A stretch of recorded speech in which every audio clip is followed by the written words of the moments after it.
I'm your bedtime historian, and tonight, I promise you, this sometimes, the answers people crave most are the ones they never truly want solved. Strange, isn't it? We claim to fear the unknown, yet we gather around it like moths to a flickering flame. Picture this: a ring of figures huddled close under an obsidian sky, breath turning to mist, fire crackling low as someone leans in to ask a question no one knows how to answer. What lurks in the dark woods? Who carved the marks into the cave walls? Why does the sun vanish behind the hills, and will it come back? There's warmth in that, not knowing, and ancient comfort in loose threads, left dangling stories, half told, riddles, half whispered. If drifting through unsolved riddles helps you find sleep sweeter than certainty ever could, then maybe reward this sleepy campfire with a like and subscribe. There's plenty more warmth to share here. And if you're half awake, listening to this by candlelight or screen glow, I'd love to know where in the world is your mind wandering from tonight. Now dim the lights. Let the shadows dance on your walls and lean in close to the embers of a time when mysteries weren't distractions, but lifelines to the next dawn. You settle deeper into your blankets as I carry you back thousands of years to an age before cities, before ink on parchment, before facts could be pressed between pages like dried flowers. You find yourself beside those first fires, your eyes reflecting the same flicker that kept your ancestors safe. The air is thick with wood smoke and wild scent, crushed pine needles underfoot, a tang of fresh kill on the wind. This was no bedtime story for children alone. The entire clan leaned in when the hunter began to speak. A tooth marks the start of this tale, a bear's fang sharpened and passed from hand to hand, proof that the thing lurking in the dark had a name, a shape, and yet remained unseen. It was the not seeing that gave the story power. Historians still debate whether these early fireside tales served more as survival guides or simple comfort. One fact stands out: wherever humans gathered, so too did questions without answers. Some nights, the mystery was the land itself. They would point to stars blinking between clouds and wonder which spirit lit each one. Or they'd stand on the edge of a whispering forest and ask what lay beyond the next bend. Over generations, these riddles grew teeth of their own. Entire families memorized them, adding flourishes and owl's cry. Here, a phantom track in the snow there. It became a ritual. The older the question, the stronger its hold. You can almost feel the hush that falls when a new question is asked. Picture a circle of flickering eyes, shadows moving like restless ancestors on the rock walls behind them. The storyteller leans in, voice low, eyes wide for effect. He hints at an animal that might not exist, or a spirit that cannot be seen, or a piece of the forest that moves when no one watches. And with every gasp and hush, your brain too leans closer. What is it about not knowing that feels so good? One theory: it's the promise that the story might protect you. If the creature is real, if the spirit walks among the trees, then caution keeps you alive. If it's not real, well, the campfire feels warmer for having imagined it together.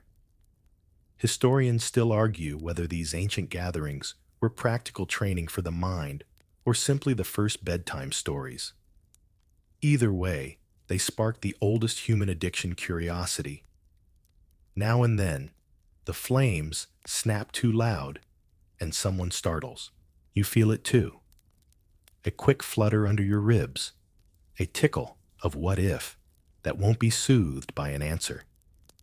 Somewhere in your modern brain, that same flicker still lives the part that wants the riddle to remain unsolved, because the moment it's solved, It's no longer yours to hold.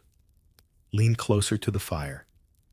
Watch the smoke drift upward in slow spirals. Listen to the crackle that sounds like whispers, an unsolved question drifting through the trees. That same question has never really left us. We've traded fangs for headlines, spirits for conspiracies, dark forests for late-night message boards. But the circle stays the same. Gather close, whisper the thing that might be true. Keep the shadows interesting. As you drift between the warmth of the blaze and the chill at your back, you might wonder, did those early humans want their questions answered at all? Or did they know somehow that the mystery itself was what made the darkness feel alive and kept them awake just long enough to see another dawn? The flames sputter and pop. Sparks float upward like tiny secrets never meant to touch the ground. You shift a little deeper into your pillow, and for a moment, you can almost hear the same stories flickering just out of reach, unsolved, unbroken, and utterly yours. Secrets tug at your brain in ways even the brightest torchlight can't quite illuminate. There's a part of you, deep beneath the neat lists and tidy facts, that loves an unopened box more than the treasure inside. Maybe you'd never admit it out loud, but your brain knows suspense is sweeter than certainty. It begins with the flicker of an unanswered question, a shadow at the edge of your thoughts. Neuroscientists say your mind lights up like a festival lantern when you catch a glimpse of a secret. Somewhere behind your eyes, dopamine drips like candle wax, slow sticky, a promise of reward just out of reach. The same chemical that makes you crave sugar and praise is the one that keeps you clicking next episode at 2 a.m., eyes dry, but your mind wide awake. You lie there, convinced you'll stop after one more page, one more scroll, one more whispered rumor that ends not with a period, but a question mark. Your heartbeat quickens. This is no accident. Scholars remain divided whether the brain's love for secrecy is a leftover survival trick or a modern self-sabotage. Some say it dates back to those campfires when secrets meant power, knowing which berry poisoned, which trail led home, which rival planned betrayal under the cloak of night. You roll onto your side and picture yourself not as a modern insomniac, but as a gossip-thirsty courtier in a velvet cloak, leaning in close to the whispers behind a painted fan.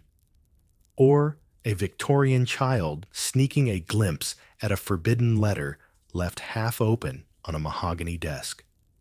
Or just you, phone glowing too bright in the darkness, reading comments that lead nowhere but deeper. It's the tension you love, the click of the mind's lock before the key turns. Not the answer, never really the answer. Studies have found that when the puzzle is solved, your brain's reward center goes eerily quiet, like a party ending too soon. That explains the cliffhanger, the to be continued, the unopened envelope tucked away in a drawer for years. You want to believe there's more to find, more to guess, more to hold just out of reach. Imagine your ancestors again, huddled together as the wind moans through the trees. One wrong word could turn comfort into panic, so the riddle must stay balanced enough mystery to keep them alert, but not so much to send them fleeing into the night. Your brain still runs that calculation, even now, though the predators have changed shape. These days, the wolf at the door is often an email left unanswered, a rumor that spreads before it's confirmed, a tiny red notification begging you to peek. Historians still argue over whether humans invented stories to teach each other survival, or simply to give their restless minds something to chew on before sleep. You feel that tug even now, eyelids heavy, yet wide awake behind them. Your brain leans toward the unanswered, the half-solved, the maybe tomorrow I'll know. A moth to a flame, a hand reaching for the final piece of a puzzle that will never quite fit. There's a secret pleasure in never finishing the thought. You keep a few riddles tucked in your pocket, tiny sparks to keep your mind warm when the world tries to lull you with easy explanations. As you drift, you sense it somewhere in your mind. Another door half open, another light left on. Not to frighten you, but to remind you there's always more to wonder about, more shadows to follow, more questions to keep you awake just a little longer. Secrets weren't always traded in whispers by firelight. Sometimes they were parlor games, stitched into polite society with silk gloves and sly grins. In Victorian England, puzzles weren't just pastimes. They were status symbols, conversation starters, and a sly way to show off a sharper mind than the gossiping neighbor beside you. Picture yourself stepping into a lamplit London salon, the air thick with rosewater and pipe smoke. Lace gloves brush your sleeve as someone hands you an envelope inside a cipher or a riddle or a tangled word maze meant to stump you until dawn. In those gilded rooms, mystery wasn't frightening, it was fashionable. Scholars remain divided whether this puzzle craze was a rebellion against stiff social rules or simply another way to prove who belonged in the clever crowd. You find a seat on a velvet chaise. Around you, bright young things lean close heads together, eyes gleaming with the thrill of a secret about to be cracked. A woman with ink-smudged fingers pulls a folded paper from her reticule.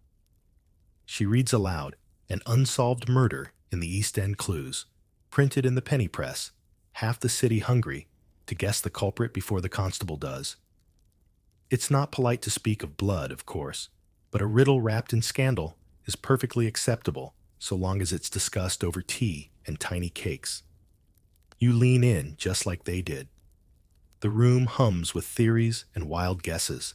Was it the jealous husband, the jilted maid, the mysterious foreigner who vanished into the London fog? Your heartbeat syncs with theirs, across centuries, a polite flutter, hiding the darker thrill of the unsolved.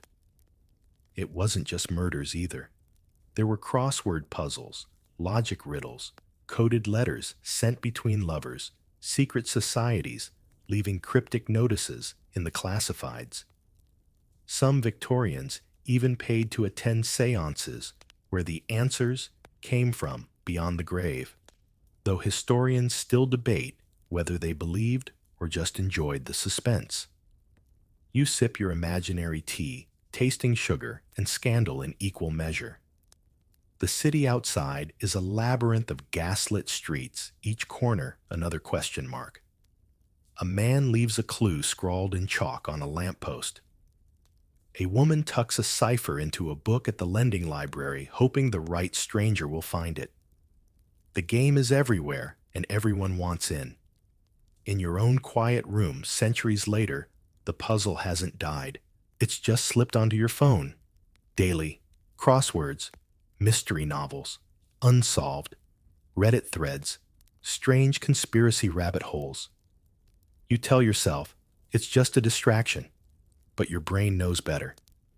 It's a sip of the same intoxicating brew. The Victorians loved a polite little thrill that keeps the mundane at bay. Sometimes you find an answer. Often you don't. But that's the beauty of it. Like them, you're part of the riddle now. You lean back on the chaise, candle flickering low, the London fog pressed against the window.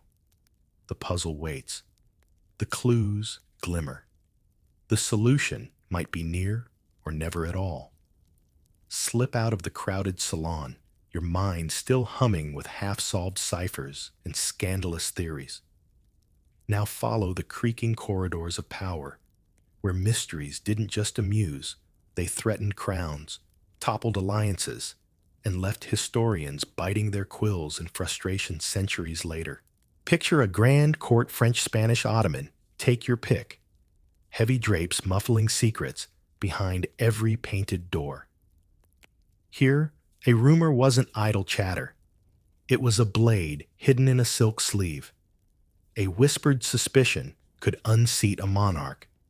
And when the dust settled, the truth was so tangled in intrigue that no archivist could pin it down forever. Take, for instance, the man in the iron mask. Was he a traitor? The king's twin?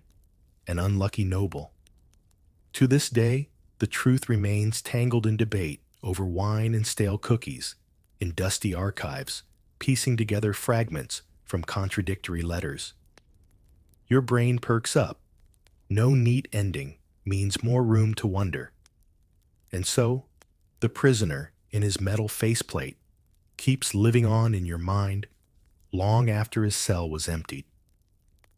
Courtly cold cases were never just about who did what. They were puzzles about loyalty, betrayal, and the delicate dance of keeping appearances spotless while daggers flashed beneath brocade sleeves. You can almost smell the corridors, beeswax polish on marble floors, a hint of rose oil and ink on parchment. Somewhere, a servant leans too close to overhear. Somewhere else, a letter sealed in wax finds its way into the wrong hands. Sometimes the secrets died with the conspirators. Take the princes in the tower. Two young royals vanished under the watch of their uncle, Richard III. Bones found centuries later under a stairwell only deepened the riddle. Did Richard order it?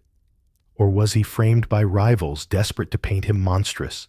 School children still memorize the story, but the final answer, if there is one, remains buried in London stone. You stretch your legs, imagining yourself tiptoeing through Versailles, past gilt mirrors reflecting every stolen glance. The Sun King's court practically invented rumor as currency, illegitimate heirs' poisonings, secret lovers lurking behind silk hangings. Historians still squabble over diaries and letters. But for you, the joy is in the hush. The fact that some stories slip through even the tightest palace gates. It's not so different from the puzzles of that Victorian salon.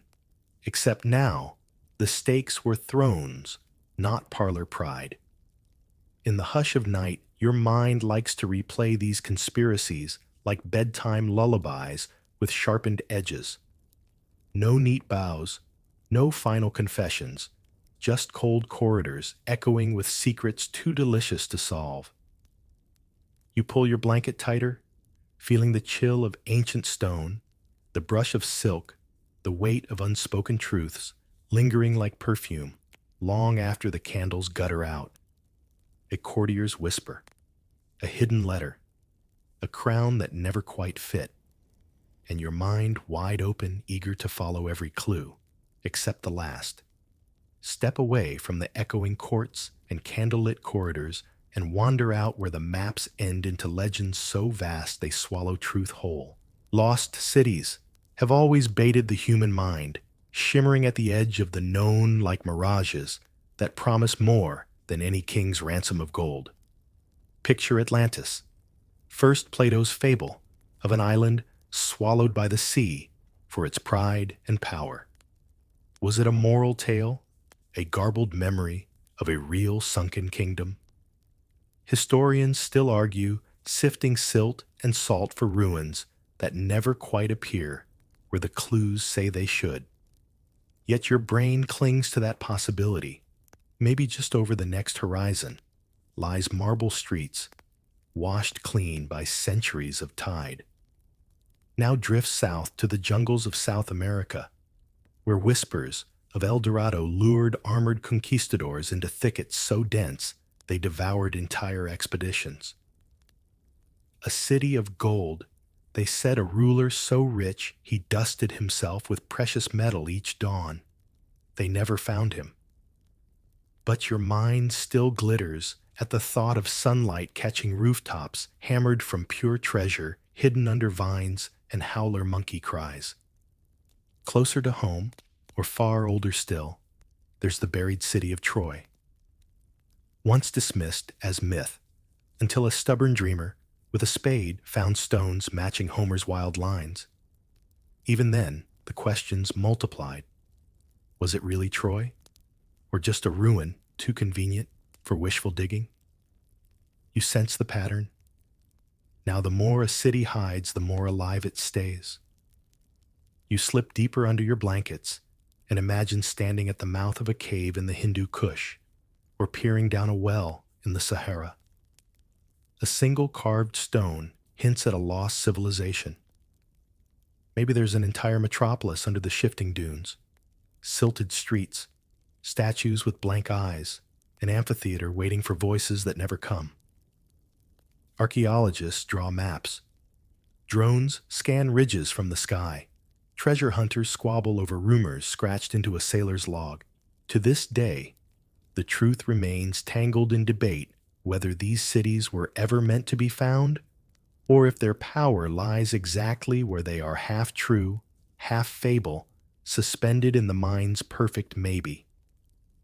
The jungle hums with cicadas. The desert wind whistles through broken pillars.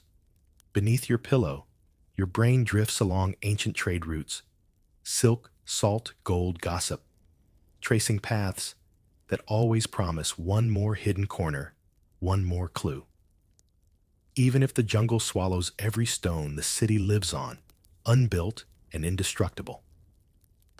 You breathe out, slow feeling, the sand sift through your fingers, vines creep over cracked lintels, waves roll over a marble promenade that might never have existed at all. And maybe that's the sweetest part, Atlantis, Dorado, Troy. Little kingdoms of maybe that glow brighter when the map folds shut and you close your eyes. Mastered that gentle torment better than Charles Dickens, who turned the humble cliffhanger into an entire addiction that still grips us tonight. Picture yourself in a gaslit London street, queuing at dawn with a shilling in hand for the next issue of the Old Curiosity Shop. You're not alone. Across the city, readers hover by newsstands, desperate to find out if Little Nell is still alive. The printer's ink isn't even dry before the first gossip spreads. Did you hear what's next? Historians still argue whether Dickens did it for art or profit, but your brain doesn't care. It just wants to know what happens next. It's not so different now, is it? The scroll never ends. The binge watch bleeds into dawn. A tap on your phone feeds that same drip of not yet answers Dickens poured from his quill. The cliffhanger makes you lean forward, makes your heartbeat flicker at the edge of sleep. It's a trap, and you love every second. Imagine Dickens by candlelight, hunched over a cluttered desk. He knew what he was doing, ending each installment at the peak of tension, dangling a character's fate off a literal or figurative cliff. Your ancestors waited weeks for the next piece. You wait seconds for the next click. The same dopamine flare, the same hunger for closure that never truly satisfies. A mystery half solved is worth more than an ending neatly tied. There's a delicious cruelty in it, too.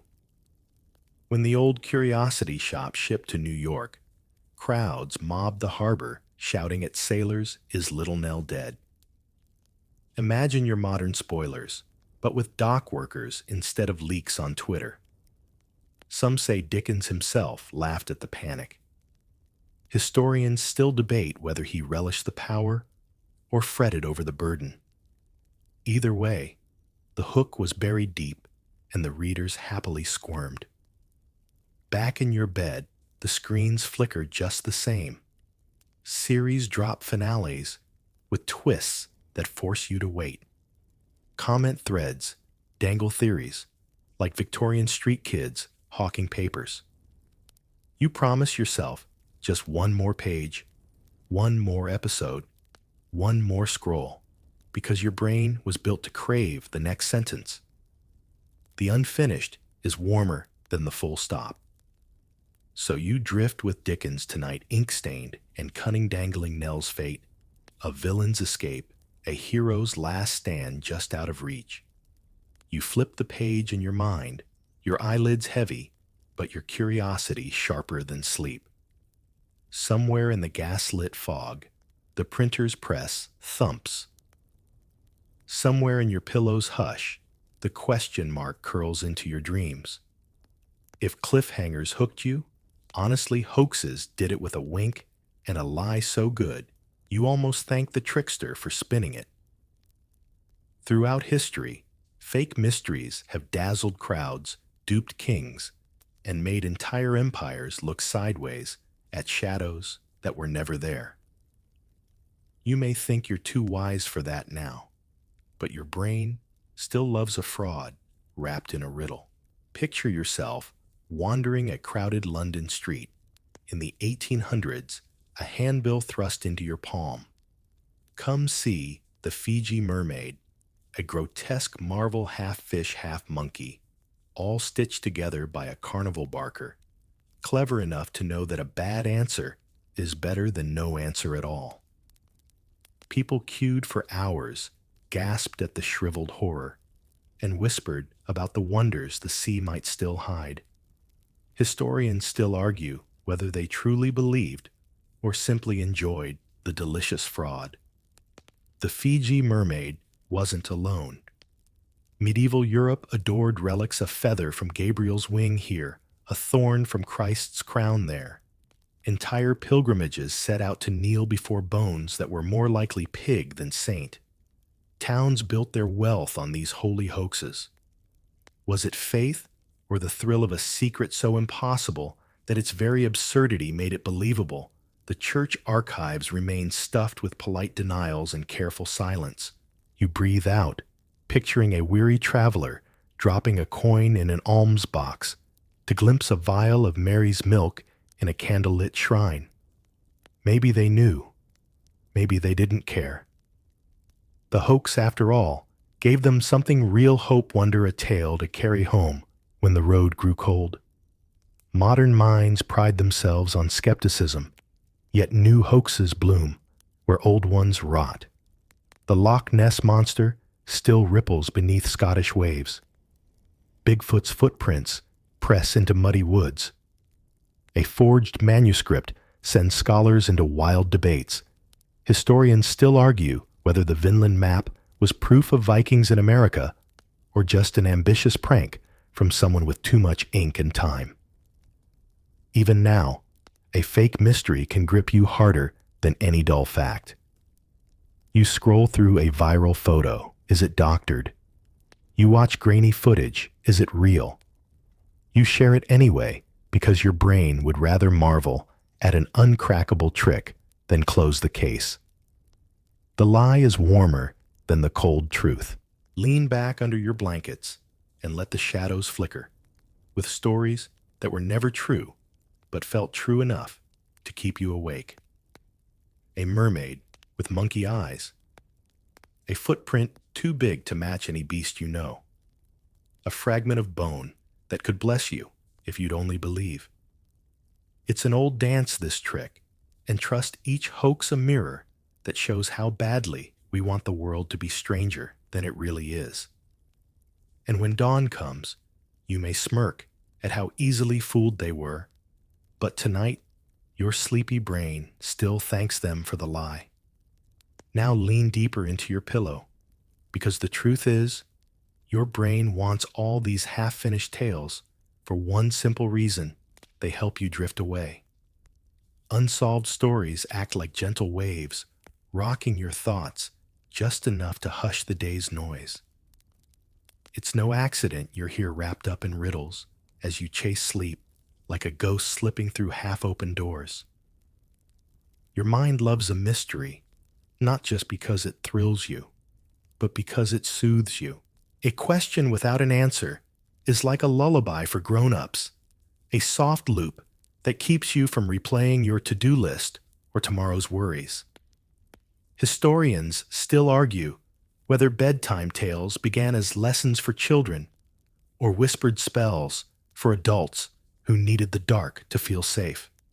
You can feel it now, can't you? That warm drifting When your brain tumbles a question over and over like a stone in a pocket.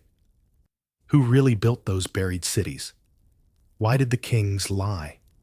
What secret did the mask hide? There's no rush to know. The not knowing hushes the restless part of you that wants to fix, solve, do.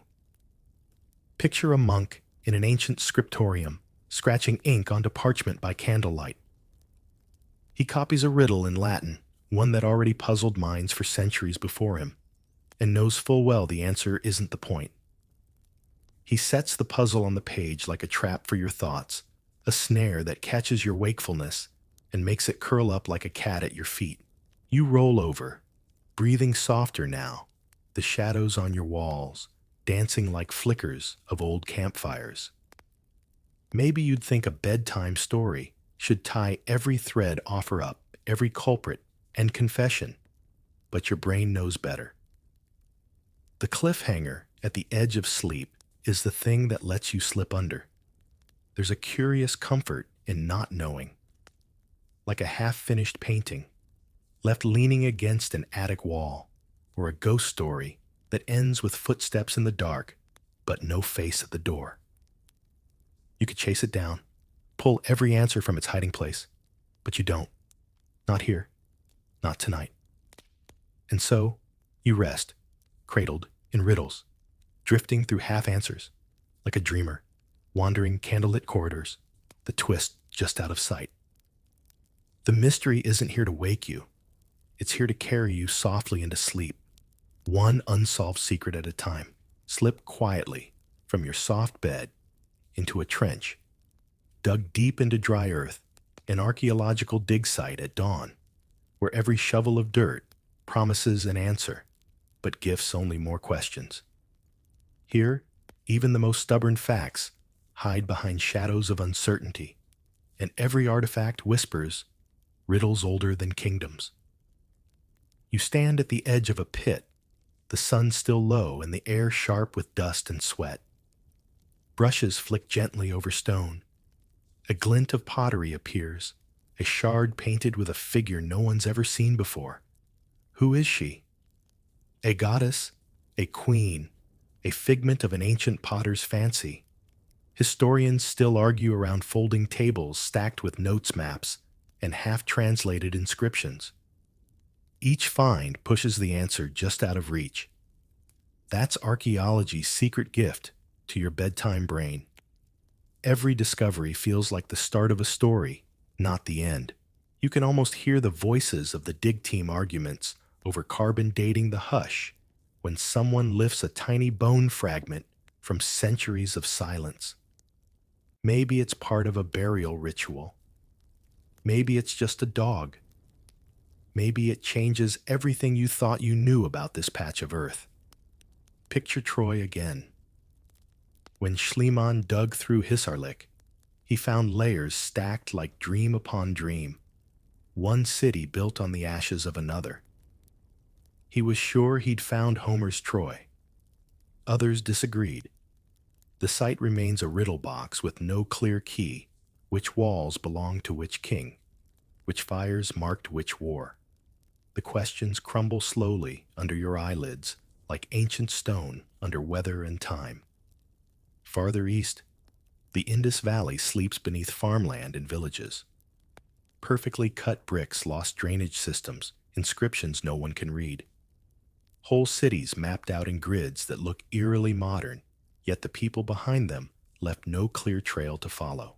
You picture a faded seal stamped with a horned beast. Is it a deity? A clan mark? A doodle by a bored scribe with no idea you'd be wondering about him tonight.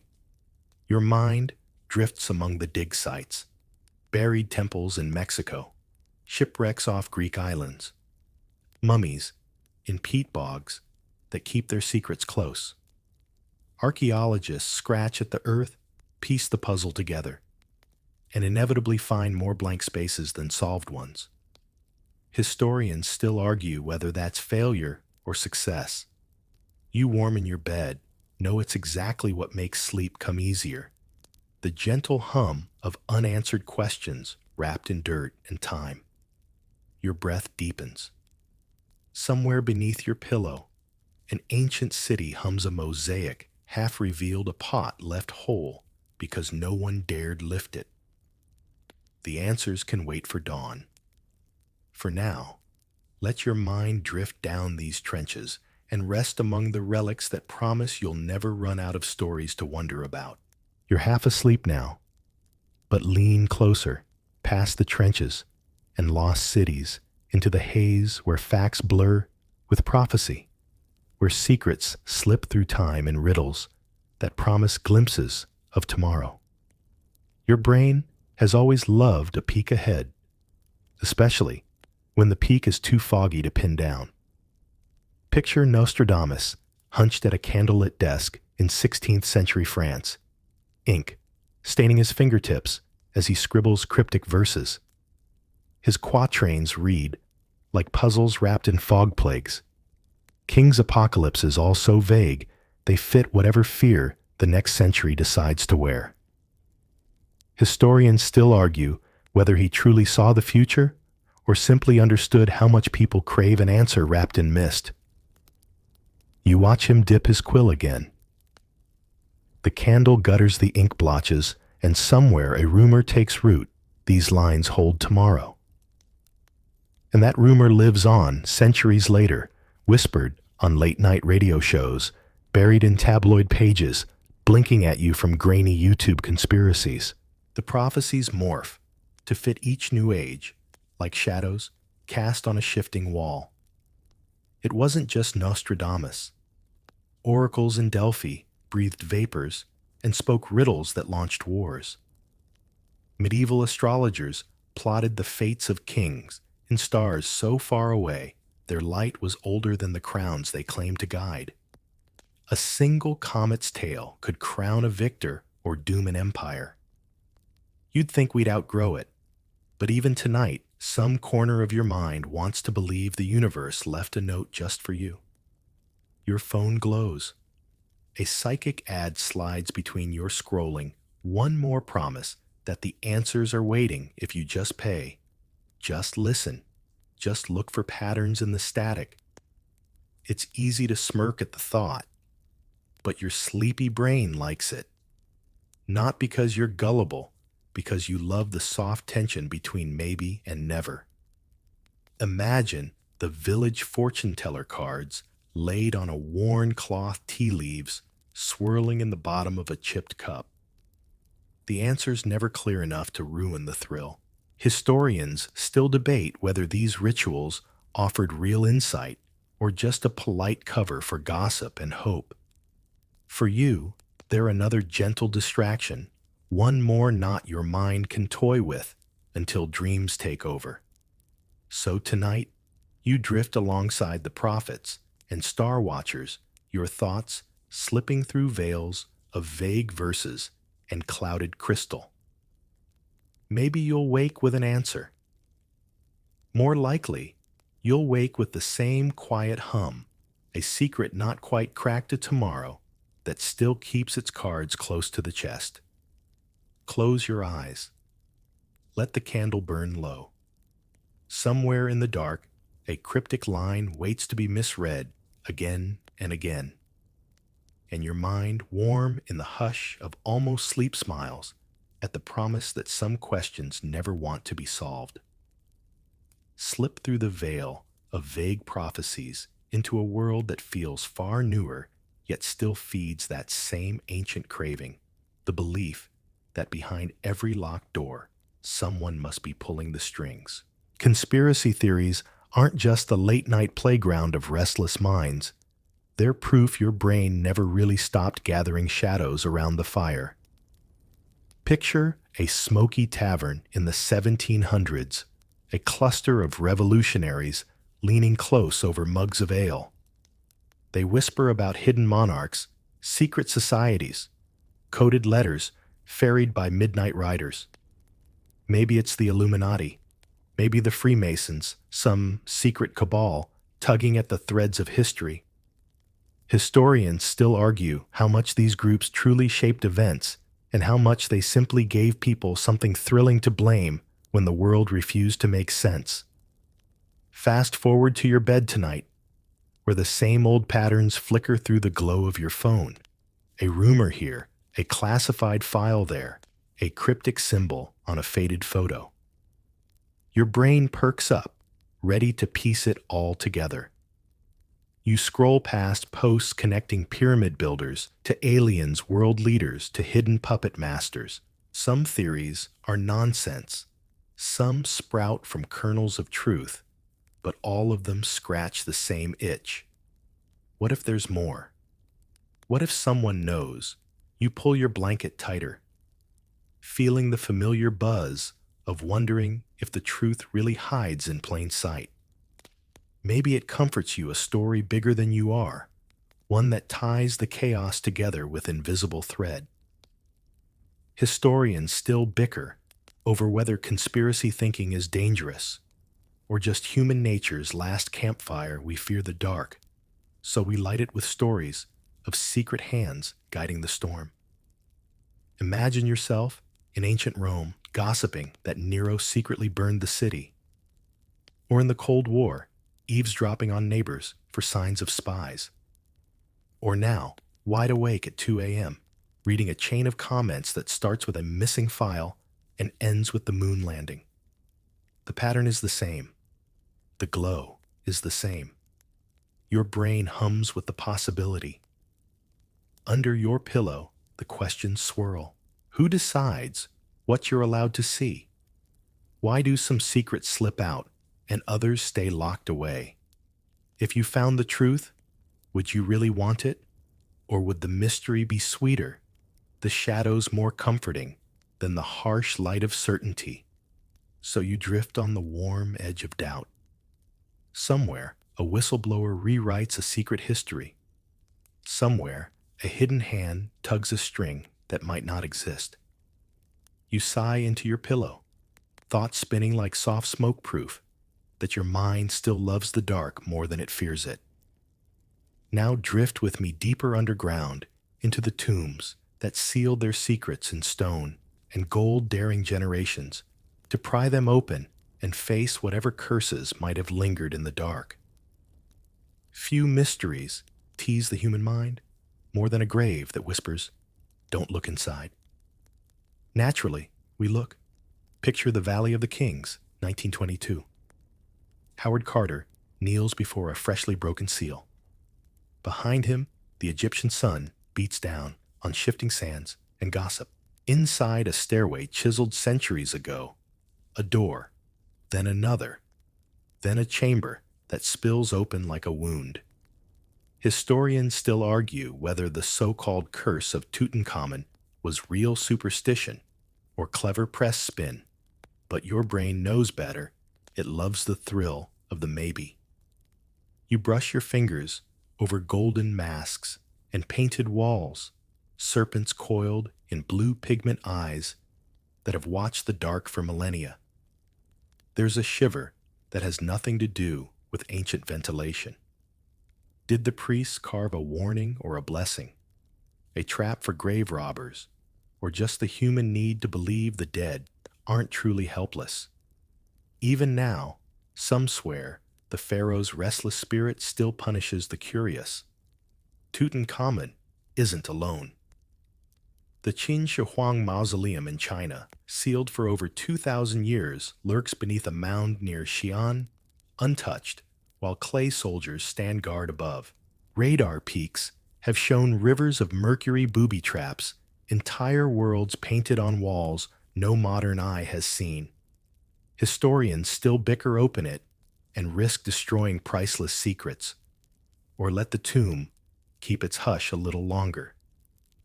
You lie there, covers tucked to your chin, feeling that same forbidden thrill. There's something delicious in knowing a door exists and will stay locked just out of reach. Maybe it's safer that way. Maybe your mind prefers the whisper of the curse to the ruin of certainty. In medieval Europe, grave robbers and scholars sometimes swapped hats. One man's desecration was another's discovery. Bones sold as relics, skulls swapped between churches. Each time a new layer of mystery wrapped around the old. Whose jawbone is this? Whose shrine is real? The answers slip through like sand through an open tomb door. And still, we can't help ourselves. We laser scan pyramids, drone mapping desert mounds, and cavern systems. We wrap our questions in technology instead of torches. But the ache is the same. Somewhere underground, a mummy waits. Somewhere in your thoughts tonight, a curse keeps you just curious enough to wonder. You drift closer to sleep now. The walls of Tutankhamun's chamber flickering behind your eyelids, painted lotus flowers, golden falcons, unread prayers. The tomb stays shut. The secrets breathe softly in the dark content to outlast you, to promise you'll never truly know what rests inside. Now let's slip back to your own time, where mysteries no longer hide in ancient sands, but flicker through screens at 2 a.m., burrowing into your restless mind, with real names and unsolved crimes that blur the line between bedtime story and nightmare. True crime, the modern campfire that never quite goes out. Picture yourself lying there, the blue glow of your phone washing your face as you scroll through headlines: missing heiress, vanished backpacker, DNA breakthrough decades too late. Your eyes sting, but you keep scrolling. One more article, one more podcast, one more half clue. Historians still argue whether our obsession with cold cases is morbid or just another echo of that primal need to stare into the dark and make sense of what hides there. You tuck your blanket tighter, listening for creaks in the hallway, even as you remind yourself you're safe. It's not your mystery to solve, but part of you wishes it were. Your brain, wired for puzzles, feels that same ancient thrill. Here's a riddle with real blood on it, real tears, real families leaning over modern campfires, comment sections, Reddit threads, amateur sleuth forums, whispering the same old question: what really happened? Sometimes the answers come. A new DNA test links a missing girl to a nameless grave. A forgotten witness steps forward, a dusty box of evidence cracks open. Yet so many cases linger unsolved, half-lit corridors. You wander in your mind while the world sleeps. The Zodiac's scribbled taunts? D.B. Cooper, slipping through the clouds and into legend. A missing child's last footprint in the mud. Maybe you tell yourself it's about justice closure for the families. Maybe it is. But part of you knows the pull runs deeper. Like those early humans by the fire, you lean in, warmed by the question more than the answer. If every cold case closed tonight, your mind would find new ones tomorrow. It's not cynicism. It's the gentle trap of curiosity, the comfort of wondering. You breathe out, scrolling slower now, your eyes tracing mugshots that feel like ghosts peering back. Each case, a story half told. Each name, a soft echo. The modern world might scoff at fairy tales and pharaohs' curses, but your brain can't help repackaging them as serial mysteries, proof that we crave shadows we can never quite catch. So you pull the blanket higher, your phone screen finally dimming the names and faces slipping into your half-dreams. Outside your window, the world spins with 1,000 riddles unsolved. And you drift off, holding just a few of them close, like warm embers carried from an ancient fire. Drift back a moment away from crime scenes and flickering screens into a quieter place, an oak-paneled library humming with whispers, where even the scholars can't agree on what really happened. History's greatest puzzles don't always come from murders or monsters. Sometimes they come from simple, stubborn disagreement. Picture yourself at a long wooden table, warm lamplight pooling over brittle parchment and cracked spines. Around you, historians murmur like monks in an endless argument, Was Cleopatra a seductress or a strategist? Did the Trojan War truly raise a city or just immortalize a campfire poem? Did Shakespeare write every line that bears his name? Historians still argue loudly sometimes over cups of bad coffee or in footnotes barbed with polite insults. Your mind perks up here because even the experts can't tie every thread. The record is full of holes, letters burned, diaries, hidden voices that never made it into the official story. So the scholars lean in closer, squinting at gaps like detectives at a crime scene, except the clues are centuries old and just as likely to lie to your face. Imagine a musty basement archive in Florence, where a scrap of paper turns up scribbles in Leonardo's hand, maybe. Or maybe not. Suddenly, textbooks need rewriting, lectures need revising, and the debate spills into your midnight thoughts. Could one line of ink flip a chapter of history on its head? Your brain loves that tension proof that the past never sits still. Even when the facts seem solid, the meaning slips like sand. Was Genghis Khan a brutal tyrant, or an empire builder who seeded trade routes that still shape your shopping carts? Did Vikings settle North America for long enough to matter, or just leave a few stone scars and stories too wild to prove? Historians still bicker. Trade articles, hoard theories like dragons sitting on contradictory treasures. You nestle deeper under your blanket pages, rustling in your mind. There's something reassuring in knowing that no matter how many books line the shelves, none of them close the door for good. A single artifact, a buried letter, an offhand mention in a king's ledger, any scrap could tip the scales and spark another round of scholarly jousting. So tonight, you lie half awake in the library of your thoughts. The arguments echo like lullabies, polite endless, a reminder that history's biggest comfort is its refusal to finish the story. Somewhere, an archivist flicks on a dusty lamp. Somewhere, a scholar crosses out a line. Somewhere, a question mark lingers on a page that once thought it was done. You exhale the debates, fading into a warm hush around you. Let them argue your brain likes it better that way. Not every book needs a final chapter. Not every riddle needs solving. Sometimes the answer is a quiet disagreement drifting you gently toward sleep. And so, here you are, curled beneath your blanket, at the end of this winding path of unsolved tales. Only it isn't really an end at all, is it? That's the quiet trick your mind plays every night. The final mystery isn't a sealed box, but the promise that you'll always want just one more puzzle to drift behind your eyelids. Picture the riddle that circles back on itself, an Ouroboros of questions nibbling its own tail.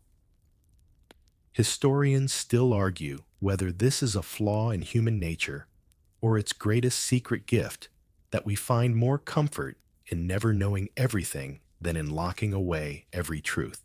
Maybe that's why even now you feel that soft flicker in your chest, the warm hush of an unsolved tale, keeping your thoughts company as the world slips further from reach. Think of all the questions you carry Atlantis under the waves. The coded letters stuffed into drawers, a lost city mapped in rumors, a tomb sealed with curses, a killer's name never spoken aloud. Each one glows faintly in the dark little lanterns to light your mind's wandering corridors. And though you could chase them forever, dig deeper, read more, theorize, debate. Part of, the real treasure is the chase itself. There's a gentle power in an unfinished story. The unsolved fuels your next dream, your next midnight musing, your next whispered what if to the night sky. It keeps you curious. It keeps you awake until it doesn't. Because the same questions that spark your mind's restless engine also hush it when you're ready to drift away. And so tonight, as you drift away, those unsolved riddles guide you further back through dust and whispers until stone arches rise before you once more. You step forward, carried by secrets older than sleep into shadows, where the past breathes warm against your wondering mind. You step through the heavy stone archway of the Roman Senate, a place you thought you knew from dry textbooks and dusty statues. But tonight, it feels alive, marble columns warm with midday sun murmurs swirling like restless ghosts. You drift behind Caesar himself, his laurel crown tilting slightly as he greets senators with that soft, knowing smile. The floor beneath your sandals is slick with tracked-in dust, worn smooth by the footsteps of old men plotting the death of a republic to save it. At least that's what they told themselves. One historical truth remains. March 15th, 44 BCE. The Ides of March marks the day Caesar fell. School children memorize it, dramatists romanticize it, and politicians still invoke it when they smell betrayal in their ranks. But here's the curious detail. They never teach in the tight crush of that conspiratorial circle. The first stab might not have been the clean slice we imagine. Some historians whisper it was more of a scratch, a hesitant nick on Caesar's toga as daggers fumbled in unsteady hands. Did Brutus Caesar's so-called son in spirit flinch before driving steel into flesh? Or did another blade find his ribs first, as Cassius sneered behind his friend's back? Stand here long enough, and you can almost hear the clatter of sandals slipping on marble, the rasp of a blade catching bone, the muffled gasps of men realizing history doesn't wait for neat endings. You might picture the Senate floor as tidy white stone, but the truth was messier. Blood pooled in warm rivulets coppery, and quick seeping into the cracks between tiles that senators would tiptoe around for weeks after. They scrubbed the marble with vinegar, but rumor says the stain never truly left. Some say it reappears on damp Roman mornings, just a ghostly rust shape easily overlooked, but never gone. And what of Caesar? You stand over his crumpled form, the drape of his cloak like spilled ink. In death, he didn't cry out for power. Or Rome, he looked, they say, straight at Brutus. Et tu, Brute. The phrase echoes down centuries, but even this is tangled in scholarly squabbles. Did he say it in Latin Greek? Or did he simply meet Brutus's eyes and sigh an old man, outfoxed by the very wolves he'd raised? Historians still debate whether this famous line was ever spoken aloud or invented later by Shakespeare's quill, desperate for drama. Outside the city hums on. Merchants hawk figs, beggars squabble over crumbs, and somewhere a slave boy carries news that will rip through Rome like a summer wildfire. They will say the tyrant is dead. They will toast to freedom and sharpen fresh knives in back rooms. The Senate scrubbed clean will become a theater for yet more conspiracies. A soft breeze drifts through the portico, stirring Caesar's fallen papers, edicts, unfinished promises half kept. You watch them flutter like birds with broken wings. Somewhere, an olive branch cracks underfoot. Betrayal never sleeps. And neither do the secrets whispered under marble arches long after the last dagger has been hidden away. You feel the hush of centuries slip around your shoulders like a senator's cloak. The chill reminds you that even the sharpest blade can't sever all questions. Who stabbed first? Who hesitated? And why? In the end, did so many men stand shoulder to shoulder, each convinced his knife alone could change an empire? You drift among them unseen, a quiet witness to a murder that echoes forever, one cut at a time. A thin thread of steel glints beneath moonlight in the Persian hills, a whisper of silk robes brushing through narrow corridors no one remembers building. You follow this sliver of cold metal deep into the mountains of Persia, where shadows breed secrets sharper than any scimitar. The assassins, yes, the word you know, once meant something more than a lazy label for hired killers. In these stone fortresses perched like falcons over ancient trade routes, the Nizari Ismailis carved out a hidden realm of devotion and death, sworn to a cause that still confounds scholars today. Picture this: you stand in Alamut, the eagle's nest. It's the 12th century, and the fortress walls bristle with archers so disciplined they'd rather starve than let a single enemy slip through. Hassani Saba, the old man of the mountain, rules from a cold stone chamber high above the courtyard. The wind here cuts through silk and bone alike.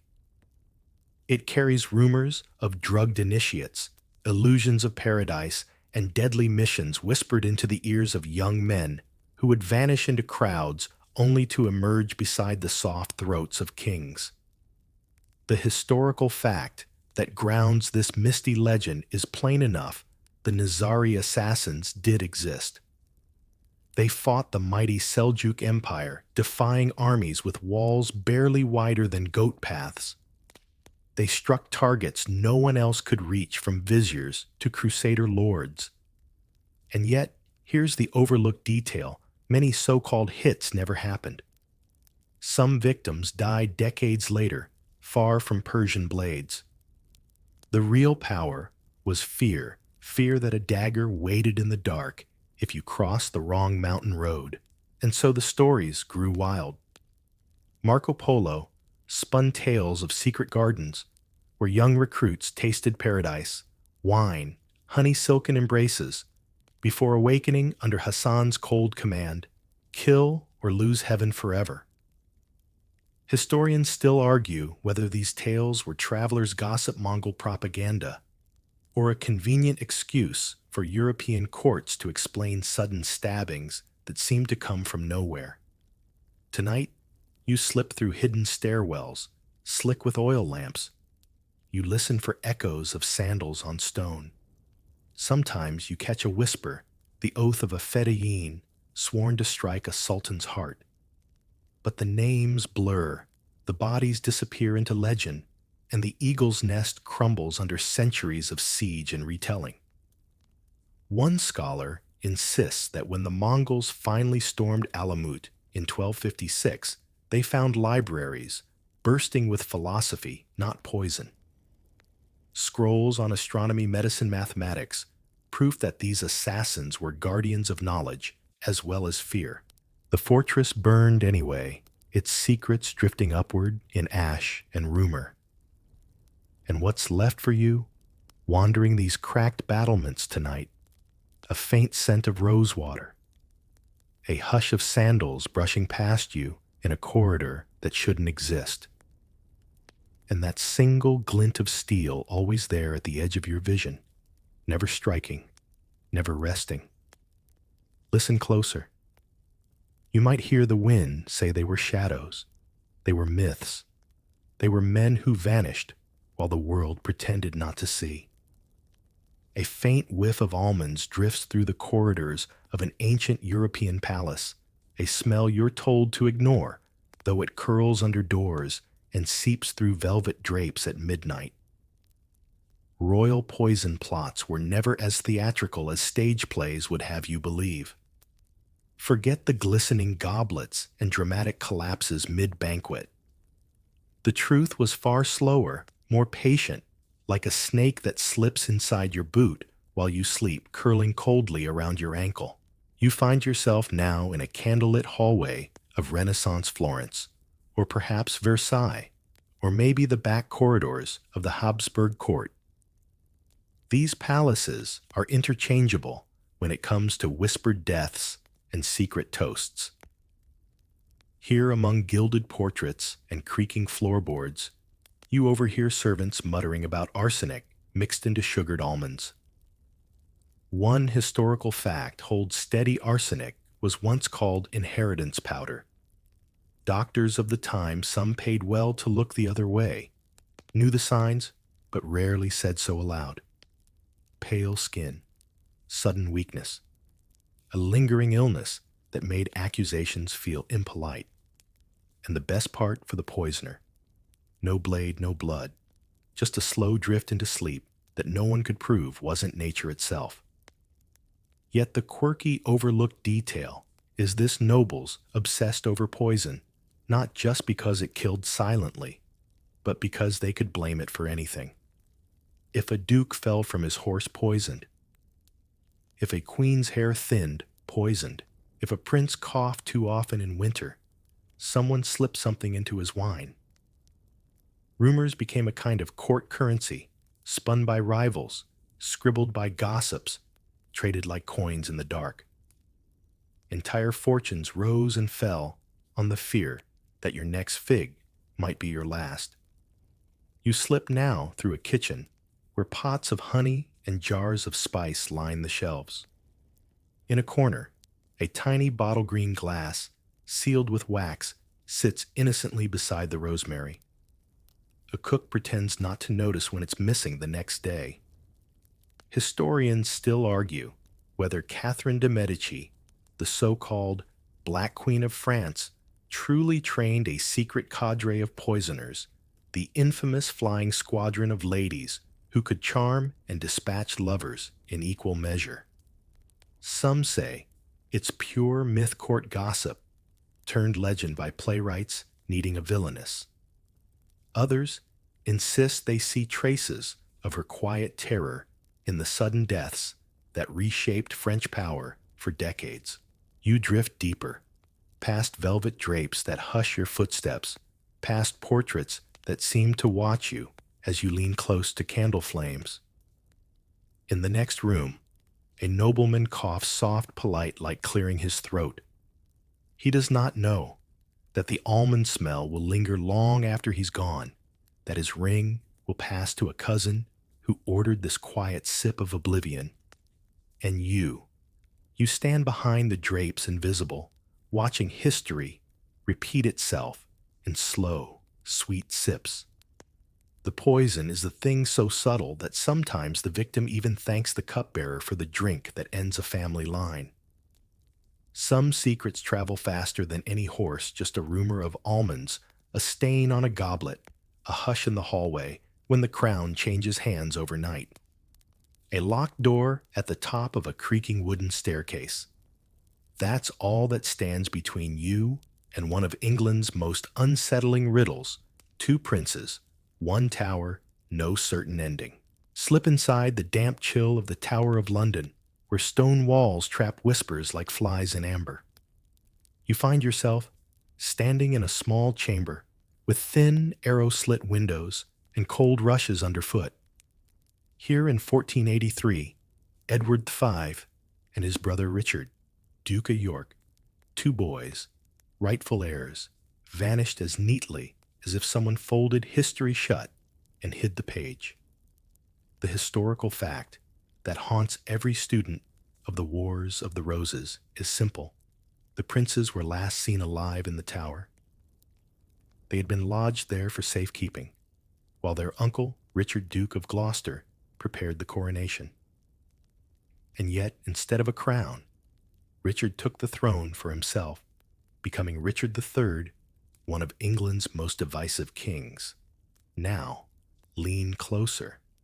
There's a curious detail that makes you pause. Despite the infamy of this crime, no trial ever came, no official bodies were shown, no confessions were recorded that historians fully trust. Centuries later, two small skeletons were discovered under a staircase during renovations, bones presumed to be the boys.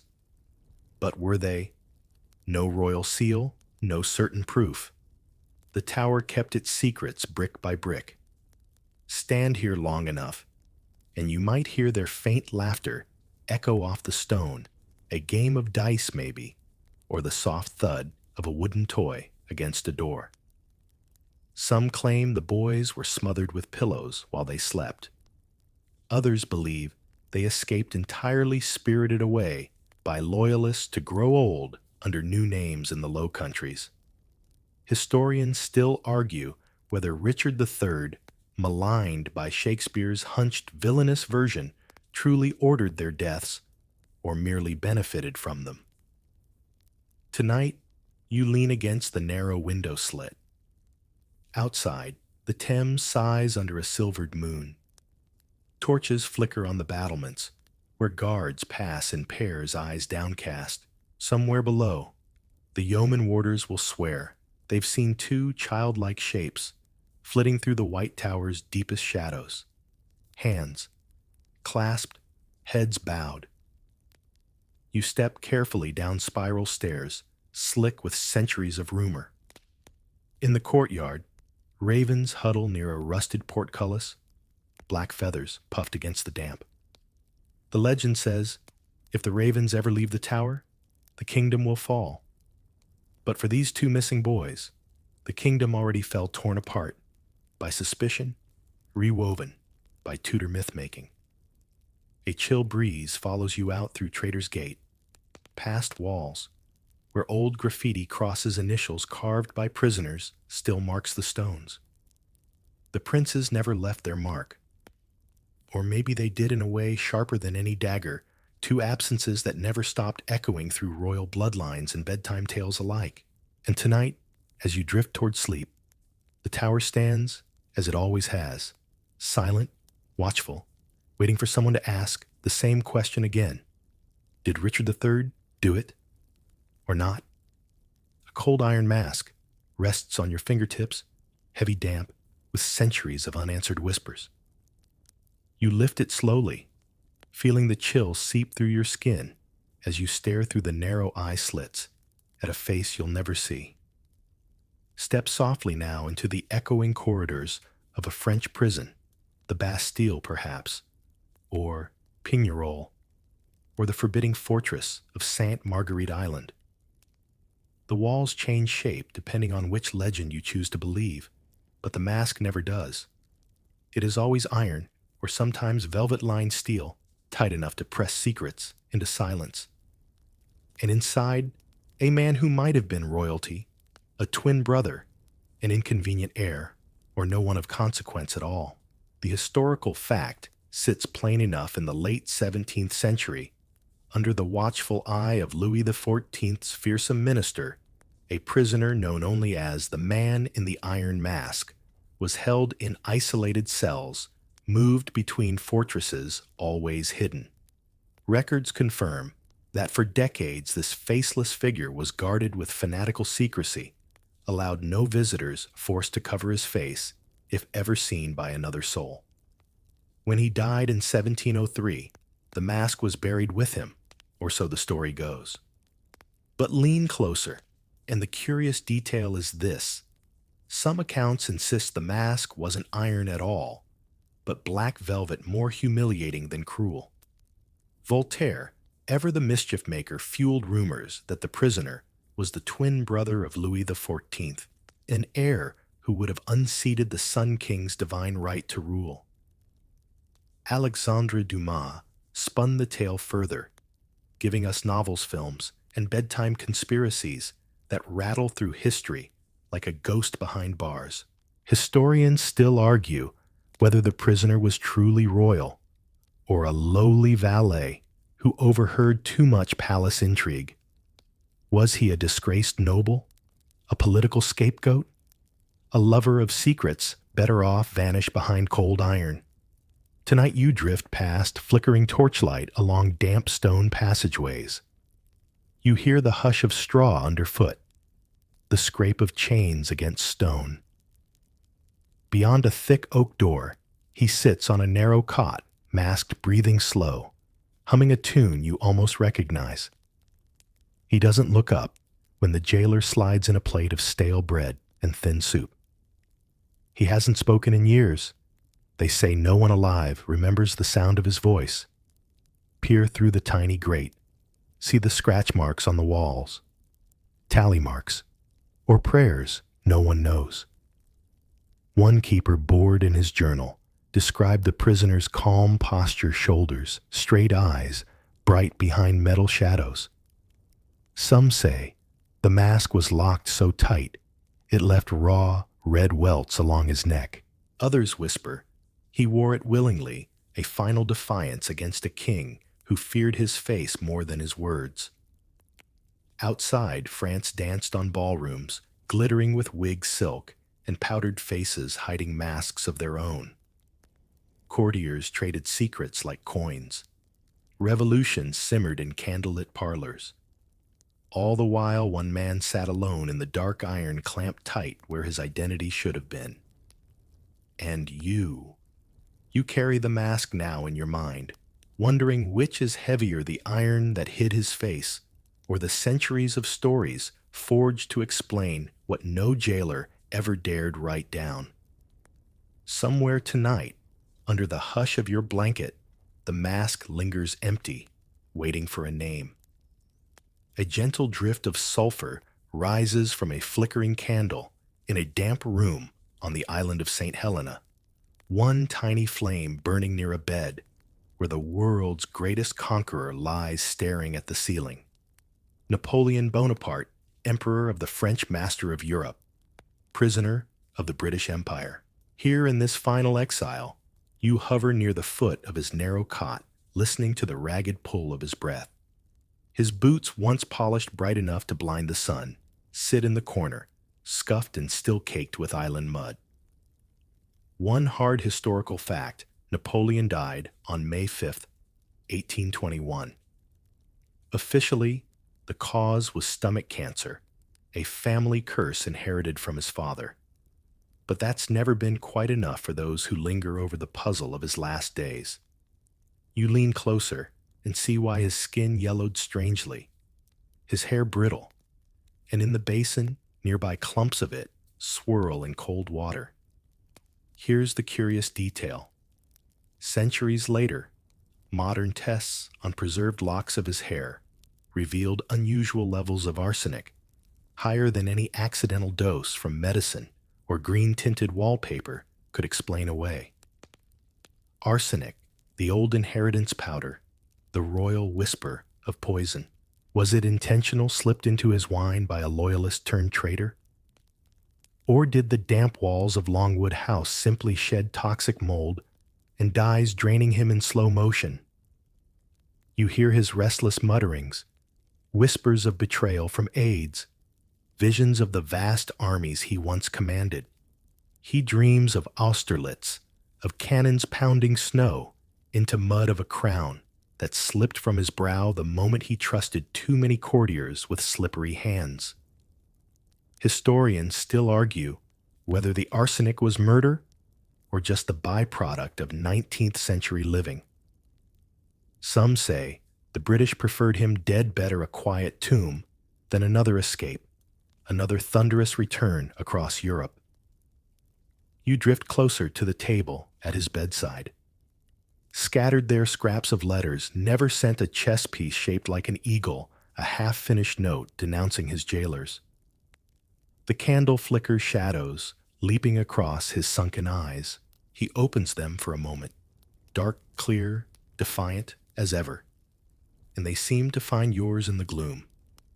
He does not see the mold creeping behind the faded wallpaper, nor the doctor mixing powders in the next room, nor the rival kingdoms waiting to carve up his memory once he is gone. He only sees what he lost, and what he built, an empire held together by fear, pride, and a million restless soldiers who whispered his name in their sleep. Outside, the Atlantic wind claws at the shutters, rattling them like the iron bars of a cell. Napoleon's breath catches pauses, then resumes a stubborn heartbeat, refusing to obey the cold tide of time. You stand there silent, witness to an emperor undone not by cannon or battlefield charge, but by a silent hand, maybe real, maybe rumor, that turned poison into legend. In the hush of this lonely room, you feel how thin the line is between history's clear facts and the shadows where conspiracies grow like mold on damp stone. Tonight, under your blanket, the candle burns lower, and the island drifts further out of reach, taking with it one last secret that will always smell faintly of old paper sour wine and the bitter taste of what might have been. A heavy coat flaps in the spring wind of 1865 as you drift quietly behind Abraham Lincoln. Tall hat, tired eyes, and pockets heavy with letters no one will ever read. Washington, D.C. hums under gas lamps and whispering streets. The Civil War is ending, and Lincoln should be savoring victory. Instead, you follow him into darkened corridors and smoky back rooms where hushed conversations never quite ended with Appomattox. The official story says John Wilkes Booth pulled the trigger at Ford's Theater. But stand here long enough near the cracked stage door, and you'll hear the echoes of a question that never dies. Who else pulled strings in the shadows? One iron fact: Booth did not act alone. His gang of co-conspirators plotted to kidnap Lincoln first, then settled on murder when their grand plan unraveled. 4 were hanged. Others fled into the night. One vanished into the Canadian forests. Another slipped through New York's bustling docks. Some believe Confederate secret agents helped finance the plot, weaving a web that stretched from Richmond to Montreal. Here's a curious detail you don't find on memorial plaques in Booth's pocket: was a coded note linking him to Confederate sympathizers. But the cipher was so sloppy that historians still bicker over whether it was genuine espionage or the drunken brag of a fading actor desperate to carve his name in tragedy. You drift through an upstairs hallway above Ford's Theater. Imagine the secret knock, the creak of boots on wooden planks, the quiet conversation between Booth and his band of half-broken dreamers. Some wanted ransom, others revenge. A few, likely, wanted neither just an excuse to belong to something larger than their debts and dashed careers. Lincoln sits across the street, now the boarding house where he struggles for breath, echoing with muffled prayers. His coat is draped across a chair. A note in his pocket reads, "Do I not destroy my enemies when I make them my friends?" A line for the history books, yet under it, a quiet ledger of enemies made and left unfinished.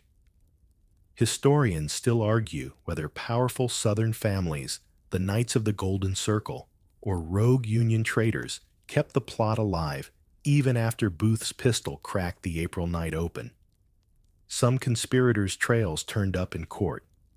Others simply dissolved.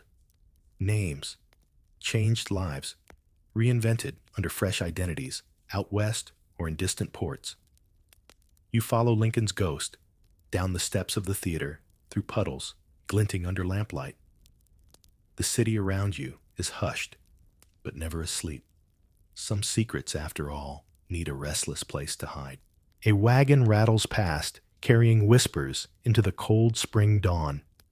The bullet did its work, but the shadows that planned the shot, they slip past you. Now men and women who never confessed, never stood trial, and never lost sleep over a fractured country, learning how easily trust can bleed out under flickering gaslight.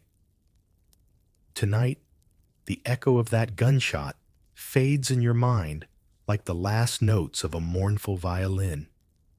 Somewhere, a conspirator's name rests under a different stone in an unmarked grave, waiting for a curious mind like yours to wonder, did more escape than we care to remember?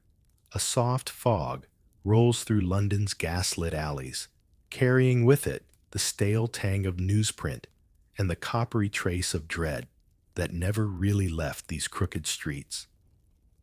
You wander now through Whitechapel boots, echoing on damp cobblestones that still remember the hurried steps of frightened women and the brisk, purposeful stride of a killer who was never caught. Jack the Ripper. His name floats like a bad rumor in your sleepy mind. Yet tonight, the story is not just about him. It's about the ripples he left behind. Copycats, hoaxes, journalists, hungry for horror, and an entire city that learned the taste of fear could sell more papers than any election ever could. The hard historical fact: the Ripper's crimes in 1888, 5 canonical murders, ended as abruptly as they began. But the quirk that keeps the fog thick with questions is that new letters kept arriving after the final cut. Some scrawled in red ink, some splattered with animal blood. Were they genuine, or the work of bored journalists fattening circulation, or worse, fellow murderers wanting a taste of infamy? You pause under the glow of a street lamp outside a grimy pub. Inside, men argue over pints, flicking through broadsheets with lurid headlines. Ghoul strikes again. Whitechapel horror returns. Each article is a breadcrumb, feeding a city's hunger for fear. Some historians still argue whether the double event, 2 victims in one night, was truly Jack's work alone, or the beginning of a parade of imitators who found in the shadows of his legend their own grim thrill. Slip deeper now, through an alley so narrow you can brush the brick on either side with your fingertips. You hear boots behind you, just your echo, you hope. Somewhere, a cat yowls, startled by the flicker of a match, as a constable lights his pipe and pretends not to shiver. A curious detail floats to you on the fog. Scotland Yard received hundreds of letters claiming to be from the Ripper. Many mocked the police, some threatened new horrors, and a few described details so precise they might be real if they weren't copied from the newspapers themselves. Some believed the From Hell letter was genuine, a scrap of human kidney sent with it as proof. But others swear it was theater carefully staged to keep London on edge. The printing presses clattered through the night, feeding a public appetite for dread. What was once one killer in a narrow slice of the East End became a carnival of suspicion and candlelit terror tours. Decades later, fresh murders would echo the same signature: a knife, a letter, a city frozen under lamplight. You drift now, past the 10 Bells pub, still open after all these years, its windows steamed and yellow with age. Tourists stumble out at closing time, giggling under their breath, tracing the footsteps of a murderer they think they know. But you stand still and listen to the silence between headlines, the quiet grief of women, forgotten in the rush to name a monster. Tonight, the fog folds itself around your shoulders. In it linger not just one name, but dozens copycats, imitators, hungry journalists. And historians still bickering by candlelight wonder which knife truly belonged to Jack and which to the echo that made sure London never fully slept again. A single porch light flickers against the cold New Jersey night as you drift toward a lonely farmhouse on the edge of Hopewell. There's no fog here, just the quiet hum of fields, the crackle of leaves underfoot, and the sound of a baby's distant cry that no one has heard for nearly a century. This is the Lindbergh baby, the crime of the century. The story every American paper once screamed in thick black ink.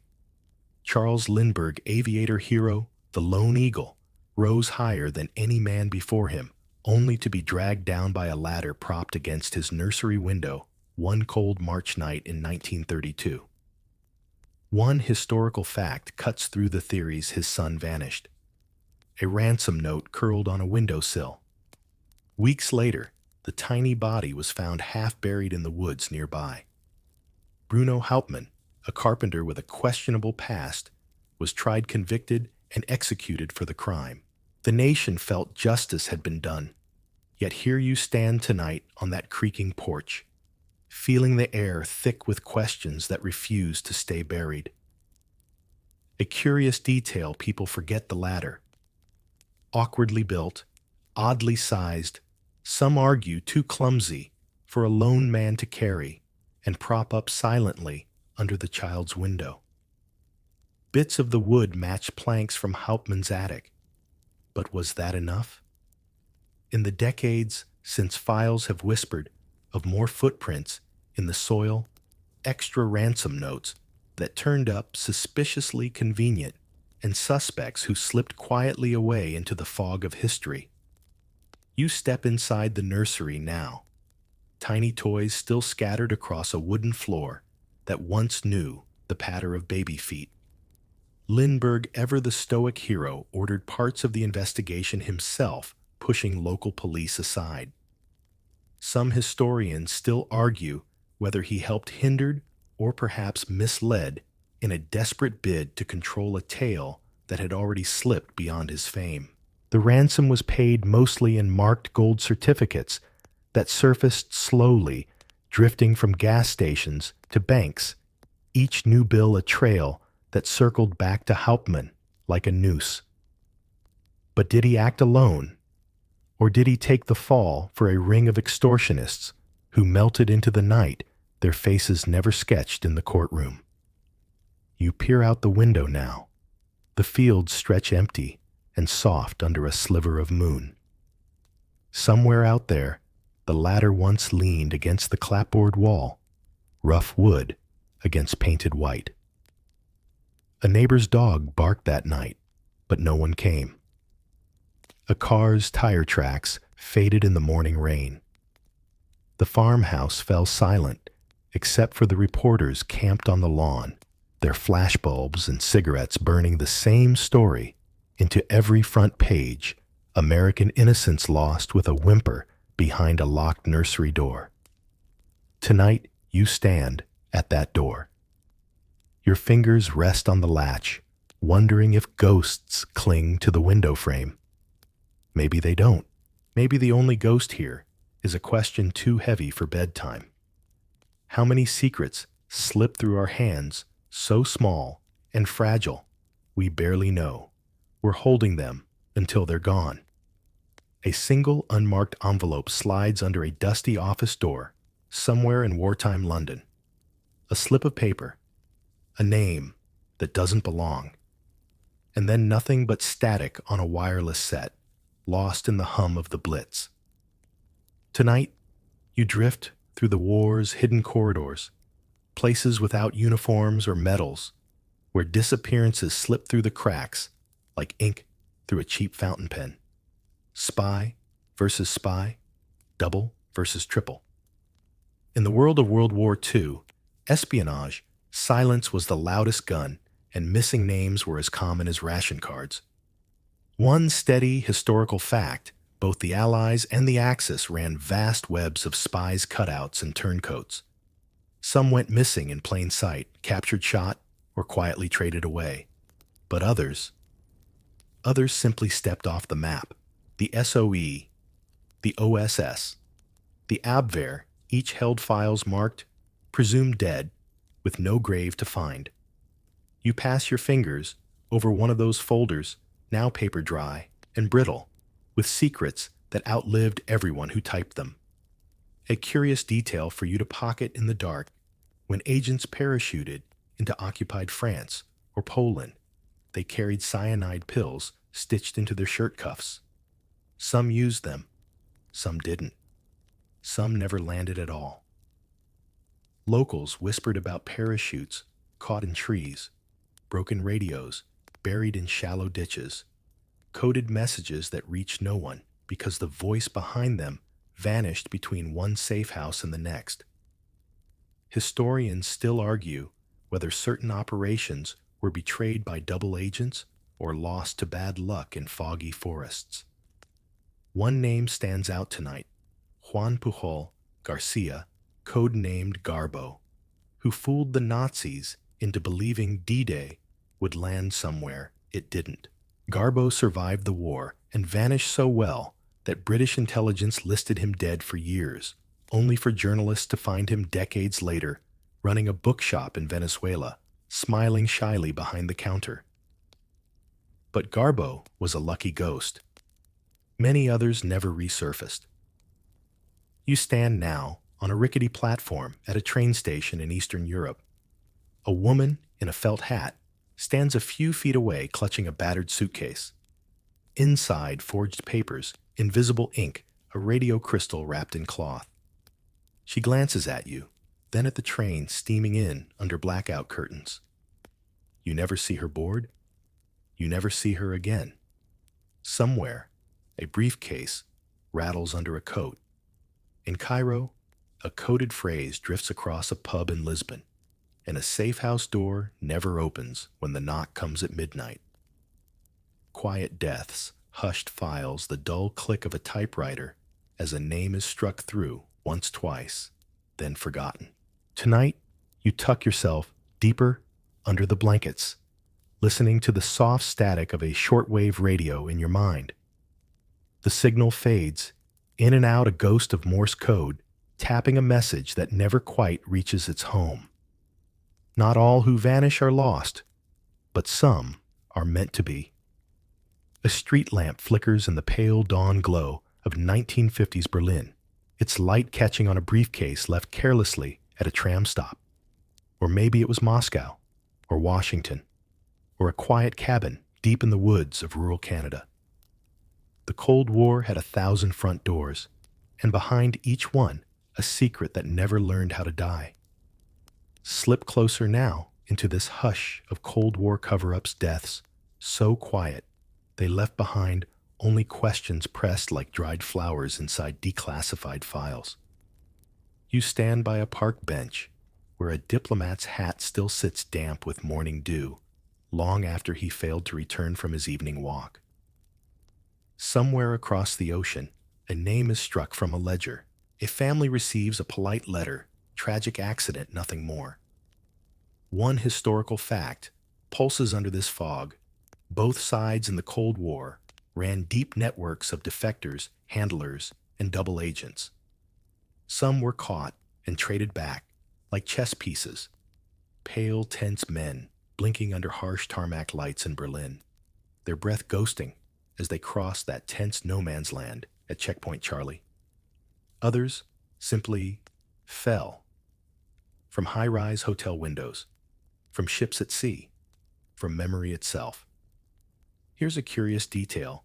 Not all suspicious deaths made the front page.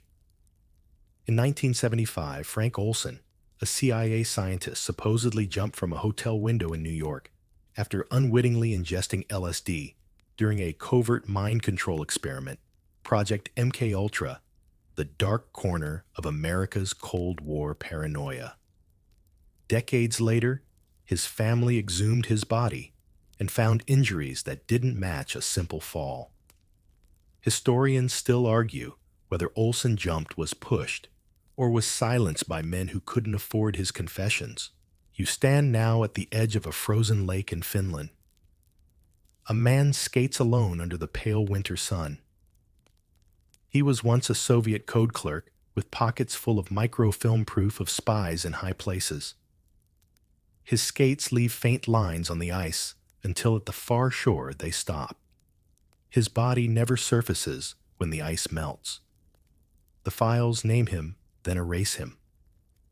Further south, you slip into a Budapest apartment where a journalist with too many questions dozes in a threadbare armchair. His last article hinted at Soviet tanks and quiet purges. He drifts off with a glass of brandy in his hand. In the morning, his notepad is gone. His death ruled natural. No one checks the brandy. Historians still argue over these neat conclusions. Heart attacks, accidents, tragic stumbles in dark stairwells. One man's secret ends where another's career begins. You lean against the cold brick of an embassy wall, listening to the ticking inside your mind, coded radio bursts, the dry click of a Geiger counter, the tap-tap of typewriters striking out names that never made it home. Tonight, you carry these vanished whispers with you, like a pocket full of loose coins, quiet, heavy, oddly reassuring in their cold certainty that the Cold War never ended so much as drifted like steam rising from a manhole cover in the dark. And somewhere out there, a hat still waits on a bench for someone who will never come back to claim it. A locked wooden crate gathers dust in the basement of an old Florentine villa. Inside maybe rests a canvas the world would pay a king's ransom to see if only it knew where to look. Tonight, you drift through the strange hush-hush corridors of art theft masterpieces that vanished as quietly as a whisper and might still hang crooked and half-forgotten in secret rooms behind velvet drapes. Every stolen painting carries two stories: the brushstrokes that made it and the silence that swallowed it whole. One fact to anchor your wandering thoughts: in March 1990, two men dressed as Boston police officers bluffed their way past the guards at the Isabella Stewart Gardner Museum. In 81 minutes, they sliced priceless works, Vermeer's The Concert Rembrandt's only seascape, right out of their frames. They left the empty frames behind like a cruel joke. 30 years later, those frames still hang on the museum walls, hollow windows onto a crime that never resolved. But here's a curious detail. Unlike stolen gold, or jewels, paintings don't vanish easily. They can't be fenced at a local pawn shop. Too unique, too famous. Some believe these lost works pass hand to hand in the quiet hush of private collections, ruthless collectors who hang a stolen Vermeer behind a sliding bookshelf, showing it off only to friends who never ask questions. You drift now through a musty Venetian palazzo, where a secret auction might take place at midnight candles, flickering along ancient stone walls, shadows of bidders shifting behind black masks. Rumors swirl of Nazi-looted works hidden in alpine bunkers, or priceless manuscripts buried under farmhouses by owners too afraid to claim them when the world turned upside down. Historians still argue whether the Gardner thieves were local mobsters, international art raiders, or just two men in cheap uniforms with a ladder and a plan that worked better than they ever expected. The paintings have never spoken. But that hasn't stopped art detectives, private eyes, aging ex-cops, bored billionaires from chasing ghost leads, coded tips, half-burned maps, sudden deaths of petty crooks who bragged too loudly after too many drinks. You pause in a chilly storeroom where rows of rolled-up canvases gather mold. Maybe one holds a lost Caravaggio, or a missing Raphael. Or maybe it's just a forgery, another layer of deception in a world where art is worth killing for, but too priceless to spend. Somewhere tonight, a light flicks on in a secret study. A man stands alone, staring at a masterpiece too dangerous to sell and too beautiful to burn. The paint cracks, the frame warps with damp, yet the stolen colors hold their breath, waiting for the day they might blink back into the daylight. You drift on, carrying with you the soft brush of oil paint, the echo of empty frames, and the gentle tap of footsteps in the dark. Someone crossing a basement floor, lifting the lid of a crate, and peeking at a treasure the world thinks is lost forever. Salt spray stings your face as you drift toward the creaking deck of a ship that's more rumor than vessel. Now a ghostly silhouette bobbing in the Atlantic night sails slack above barrels of rum and secrets. Tonight, you stand beside Captain William Kidd, a man who insisted he was a privateer, not a pirate. But history rarely listens when treasure is involved. One solid fact: Kidd was hanged for piracy in 1701, his body left in an iron cage at Tilbury Point for passing sailors to gawk at a warning rattling in the wind. But his treasure, that's where the map blurs and the dreams begin. You lean over the rails as the adventure galley pitches under moonlight. Somewhere below deck chests, filled with gold dust silks and coins stamped with foreign kings. Or maybe they're not there at all. The curious detail that keeps fortune hunters awake is that Kidd swore up and down he buried only a fraction of his plunder, enough to bargain for his life when England's courts turned cold. Did he hide the rest under the sands of Gardiner's Island? Or deeper still, on some crooked inlet off Madagascar's pirate coast? Digging crews have scoured beaches for centuries, leaving more empty bottles and broken shovels than actual gold. Each new rumor of a map scrawled in blood or a sailor's deathbed confession spawns another doomed expedition. You trail Kidd through the damp hold now. He's a wiry shape in a battered coat pockets, heavy with coins that might be his last bargaining chip. Historians still argue whether Kidd was truly guilty of high seas villainy or just a convenient scapegoat for a crown embarrassed by its dirty trade in privateering. Some say he never found enough prize ships to make real riches, his treasure mostly gossip fed to pamphleteers hungry for scandal. Yet the stories grow. Children whisper about his hidden chest buried where two tides meet.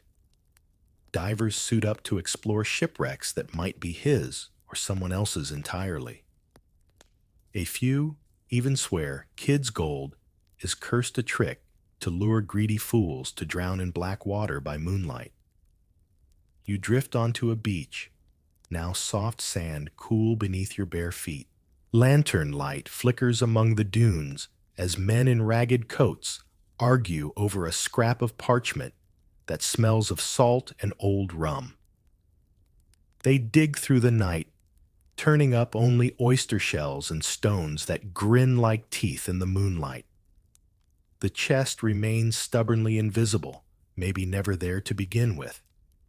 Yet somewhere, a coin does surface now, and then a dull silver piece in a mason jar, a gold guinea passed down through families who swear it came from Kidd's hidden stash. Each found coin keeps the legend alive, maybe tomorrow, maybe next summer. Maybe the next unlucky dreamer will dig up the real thing. And you stand at the edge of the surf, listening to the tide hush over buried secrets that shift with every wave. Treasure or myth, it hardly matters. Some gold is worth more lost than found. A crown slips through calloused fingers in a candlelit vault, beneath a crumbling castle gold that once kissed a monarch's brow, now swallowed by shadows and loose stone.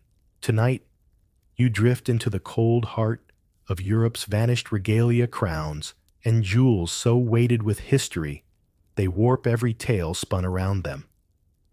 Some glitter in museum glass, others wink from auction houses. But the most fascinating never resurface at all, swallowed by war betrayal or a midnight disappearance that left behind nothing but a velvet-lined box gathering dust. One historical fact glimmers in the half-light. England's crown jewels, as we know them, are a second draft. Oliver Cromwell melted the originals in 1649, after King Charles I lost his head gold and gemstones hacked apart to pay soldiers and keep the fragile republic afloat. Yet rumors cling to secret compartments, to royalists slipping rings and scepters out of Westminster under cloaks, hiding them under floorboards, or burying them deep in country churchyards. Did every gem truly return when the monarchy did? Some say no. A ruby here, a diamond there, gifts for loyalty that never found their way home. Step softly now into Prague Castle's secret passages, where the Bohemian crown jewels lie locked away, shown to the world so rarely that generations pass without a glimpse. During World War II, Nazis who touched them under Reich orders met sudden suspicious ends. Stories say the crown is cursed, a promise that any usurper will die within a year. Here's a curious detail. In 1907, the Irish crown jewels, the star-studded insignia of the Order of St. Patrick, vanished from Dublin Castle's safe. No forced lock, no broken hinges. Just gone. The official report whispered treason, hush money, high society scandal. But despite decades of whispered leads, not a single sapphire or emerald ever turned up in a pawn shop or collector's trove. Historians still argue whether the theft was an inside job by drunken guards, a cover for a lover's blackmail, or a political slight aimed at the British crown itself. You slip deeper into this velvet darkness, an attic in Vienna, a locked chest under an old manor's floorboards in the Scottish Highlands. Each time you lift a lid, the lining is empty, but for the musty smell of cedar and secrets. Jewels like these shape kingdoms when they exist, and entire legends when they don't. A lost diadem becomes a rallying cry for royalists in exile. A missing coronet props up a rebel claim to a throne that never reappears. Each vanished stone outlives its monarch, harder than steel, older than any crown that tried to tame it. Outside the hidden vault, the castle walls crumble under rain and moss. Tourists snap photos, unaware they stand above holes where monarchs once buried their final fallback plan diamonds, stitched into traveling cloaks, tiaras packed into hollow saddle pommels.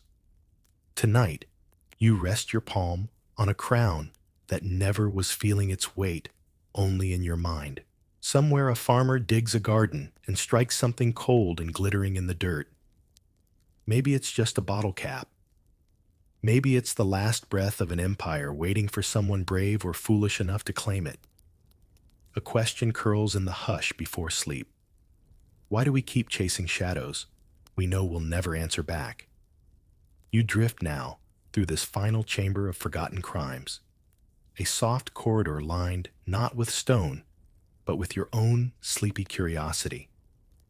Why do unsolved murders, vanished jewels, missing assassins, and secret poisons tug at the mind when the night is long and the world so far away? One unshakable historical fact ties them all together. Every age, every empire, every dusty courthouse or royal bedchamber produces its share of puzzles that refuse to lie still. Each unanswered question becomes its own little empire, ruled by rumor, patrolled by scholars with magnifying glasses, guarded by storytellers who'd rather keep a good mystery alive than bury it under fact. And here's the curious detail. People rarely admit, sometimes we don't want these secrets solved. The lost treasure chest, the smudge of blood on a marble floor, the scrap of a ransom note found years too late, these things comfort us in a sideways sort of way. They remind us history isn't just battles and treaties, but small, quiet puzzles, tucked into shadows that feel oddly safe to visit from a warm bed. Historians still argue whether these mysteries could ever truly be solved. If we found the last diary page, the final clue in an attic trunk, the real blade that struck first. Some claim we're closer than ever, that DNA and databases will wipe out these bedtime riddles. But deep down, you sense the truth. We like a few loose threads left to tug at in the dark. Let these old riddles hush you deeper past your room, past your dreams, until narrow stone streets open ahead, warm with sunset and secrets. Follow where whispers lead feet bare against history's breath, stepping into doorways that wait for poets to write them open again under oil lamp glow. You stroll barefoot through narrow stone streets where whitewashed walls catch the last blush of sunset. Somewhere beyond the Aegean hums a sleepy lullaby, broken only by the hush of scandal traded between doorways. Here in the city of Mytilene, you pass doorways where oil lamps flicker against the dark, and somewhere behind, one of them, sits Sappho herself, quill in hand, weaving immortal lines for mortal lovers. It's a simple fact historians still debate. Did Sappho run a school for women? Or was she simply the island's best-known lyricist, famed and feared for the power of her verses. Some claim she mentored brides-to-be in the art of song. Others whisper she hosted something far more intimate, salons of secret affection, forbidden exchanges, and stolen caresses under moonlit gardens.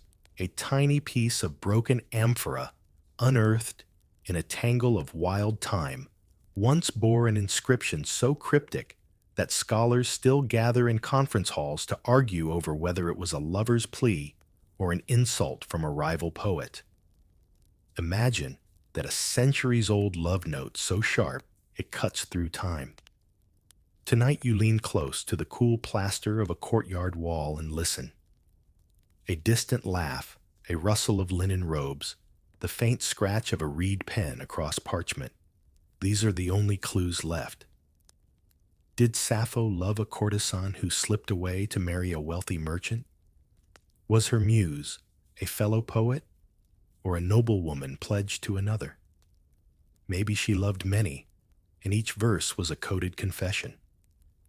Maybe the gossip was the point, an armor made of rumor to keep prying eyes, guessing while true secrets stayed buried. Under the olive trees, the wind carries soft scents of pressed figs and sweet wine. You pause beside a fountain where water trickles over marble lips, echoing words now lost to time. How many other secrets were traded here?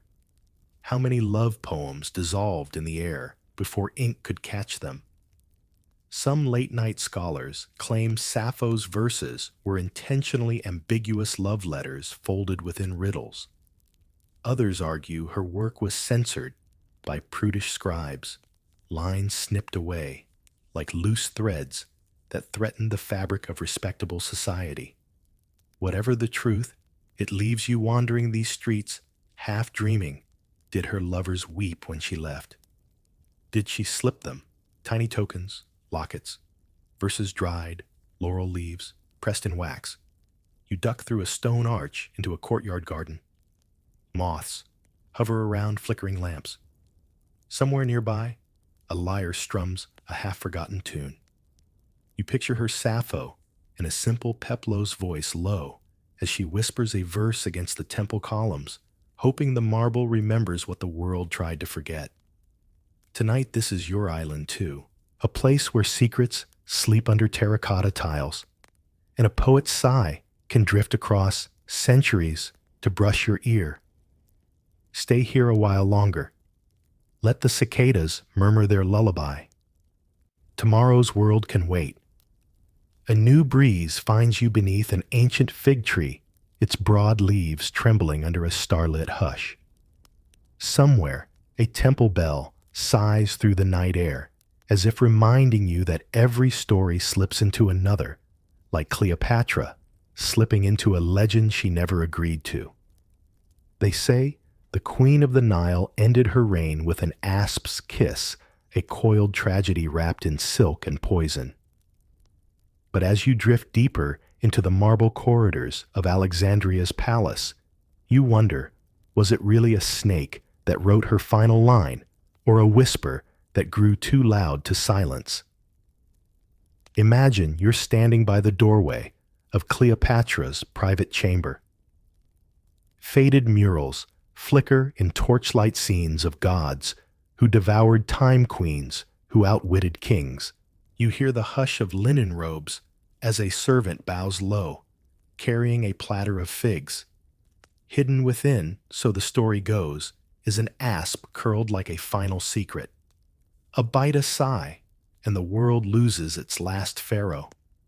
But here's the plain fact that still troubles historians. No surviving Roman record agrees on how Cleopatra died. Some swear the snake was real, smuggled in by loyal hands. Others argue she drank a vial of poison, laced with crushed pearls, her final gesture of defiance to Augustus, who waited like a vulture outside her palace walls. There's even a theory, half scholarly, half tavern gossip, that Cleopatra staged her own demise. A loyal maid's tears in empty chamber, a boat slipping down the Nile under moonlight. Did she vanish into the desert, or live out her days as a faceless exile in some sleepy coastal village, weaving stories for children who never knew their mother once ruled an empire. Lean against the marble column. Feel the cool stone press your spine as you watch Cleopatra's shadow linger in candlelight. She was a polyglot queen, a diplomat who spoke 9 tongues a lover to Rome's power brokers. Yet it's her rumored seductions, not her political brilliance, that survived scribes' knives and monks' quills. Listen closer. Somewhere beyond the perfumed drapery, the city hums market's bargaining ships creaking in the harbor. Augustus will claim the throne at dawn, rewriting Cleopatra's name into a cautionary tale. But here, in the hush between facts and fantasy, her voice still breathes. A single rumor, an asp hidden in a fruit basket, has outlived pyramids and palaces alike. You catch a whisper, drifting through the reeds by the palace pool. Maybe it's the hiss of an asp. Maybe it's just the rustle of time refusing to settle on one version of the truth. Either way, the last queen of Egypt never quite says goodbye. Stay a moment longer. Watch the silk curtains sway like river reeds in the desert wind. Cleopatra is still here somewhere between fig leaves and candle smoke, asking you to wonder, was the real poison her story, or the silence that followed? You step softly away from Cleopatra's veiled chamber, the Nile's hush still curling in your ears. Now your feet find the time-worn stones of Rome, where rumor doesn't slither like a snake, but travels by ink pressed into letters hidden for centuries under layers of dust and forgotten masonry. In the shadows of crumbling villas and mossy columns, lovers once scratched secrets onto scraps of papyrus whispers that outlived their owners, trapped in clay jars and marble tombs. Picture it, a Roman noble cloaked in midnight's hush, slipping a note under a slave's pillow. Or a senator's daughter pressing wax seals closed with trembling hands, passing scandal from villa to villa like a spark in dry hay.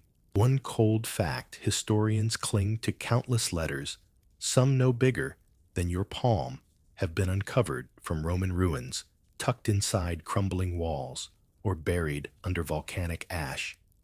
These aren't decrees or official records. They're clumsy confessions, bitter accusations, perfumed oaths of loyalty. They're the ghost chatter of Rome's bedrooms, alleys, and marble courtyards. You pause beside a vine-choked ruin, imagining the city at dawn, bakers singing to their ovens, gladiators sharpening blades for shows. They dread poets, squinting through hangovers to pen lines for lovers who might never read them. The lost love letters. They call them, now scraps, with no return address, yet every word pulses with stolen glances and reckless promises. Some were found inside the volcanic embrace of Pompeii ink, frozen mid-plea when Vesuvius roared, a teenager's longing a wife's threat, a merchant's sweet lie to a mistress half his age. Historians still argue whether these were genuine or performed a kind of ancient role-play scribbled for effect. Did the wife ever read her husband's secrets? Did the slave girl ever dare to send her reply? Under the arches of a ruined bathhouse, you hear echoes, the splash of water laughter, punctuated by gossip, traded like coins. Rumor says Roman couriers pocketed some letters, selling them to rival lovers who'd pay in gold to know who was kissing whom behind garden walls. Others say these couriers made up entire affairs, fabricating drama for bored aristocrats with more coin than scruples. Kneel in the soft dirt fingertips, brushing the ghost of a letter that once promised an escape. Did they run? Or did the letter die here alone in the dark, a secret kept by stone and moss? You can almost see it, ink smudged by damp walls, wax seals cracked by centuries of quiet collapse. Tonight, these lost words slip into your dreams, curling under your pillow like a lover's hand. They remind you that even marble crumbles, but a rumor written hidden half believed can outlive every empire. The scent of damp parchment and candle wax still clings to you as you drift from Rome's lost love notes to the hushed corridors of medieval cloisters where silence was a vow, but gossip scribbled itself into the margins anyway.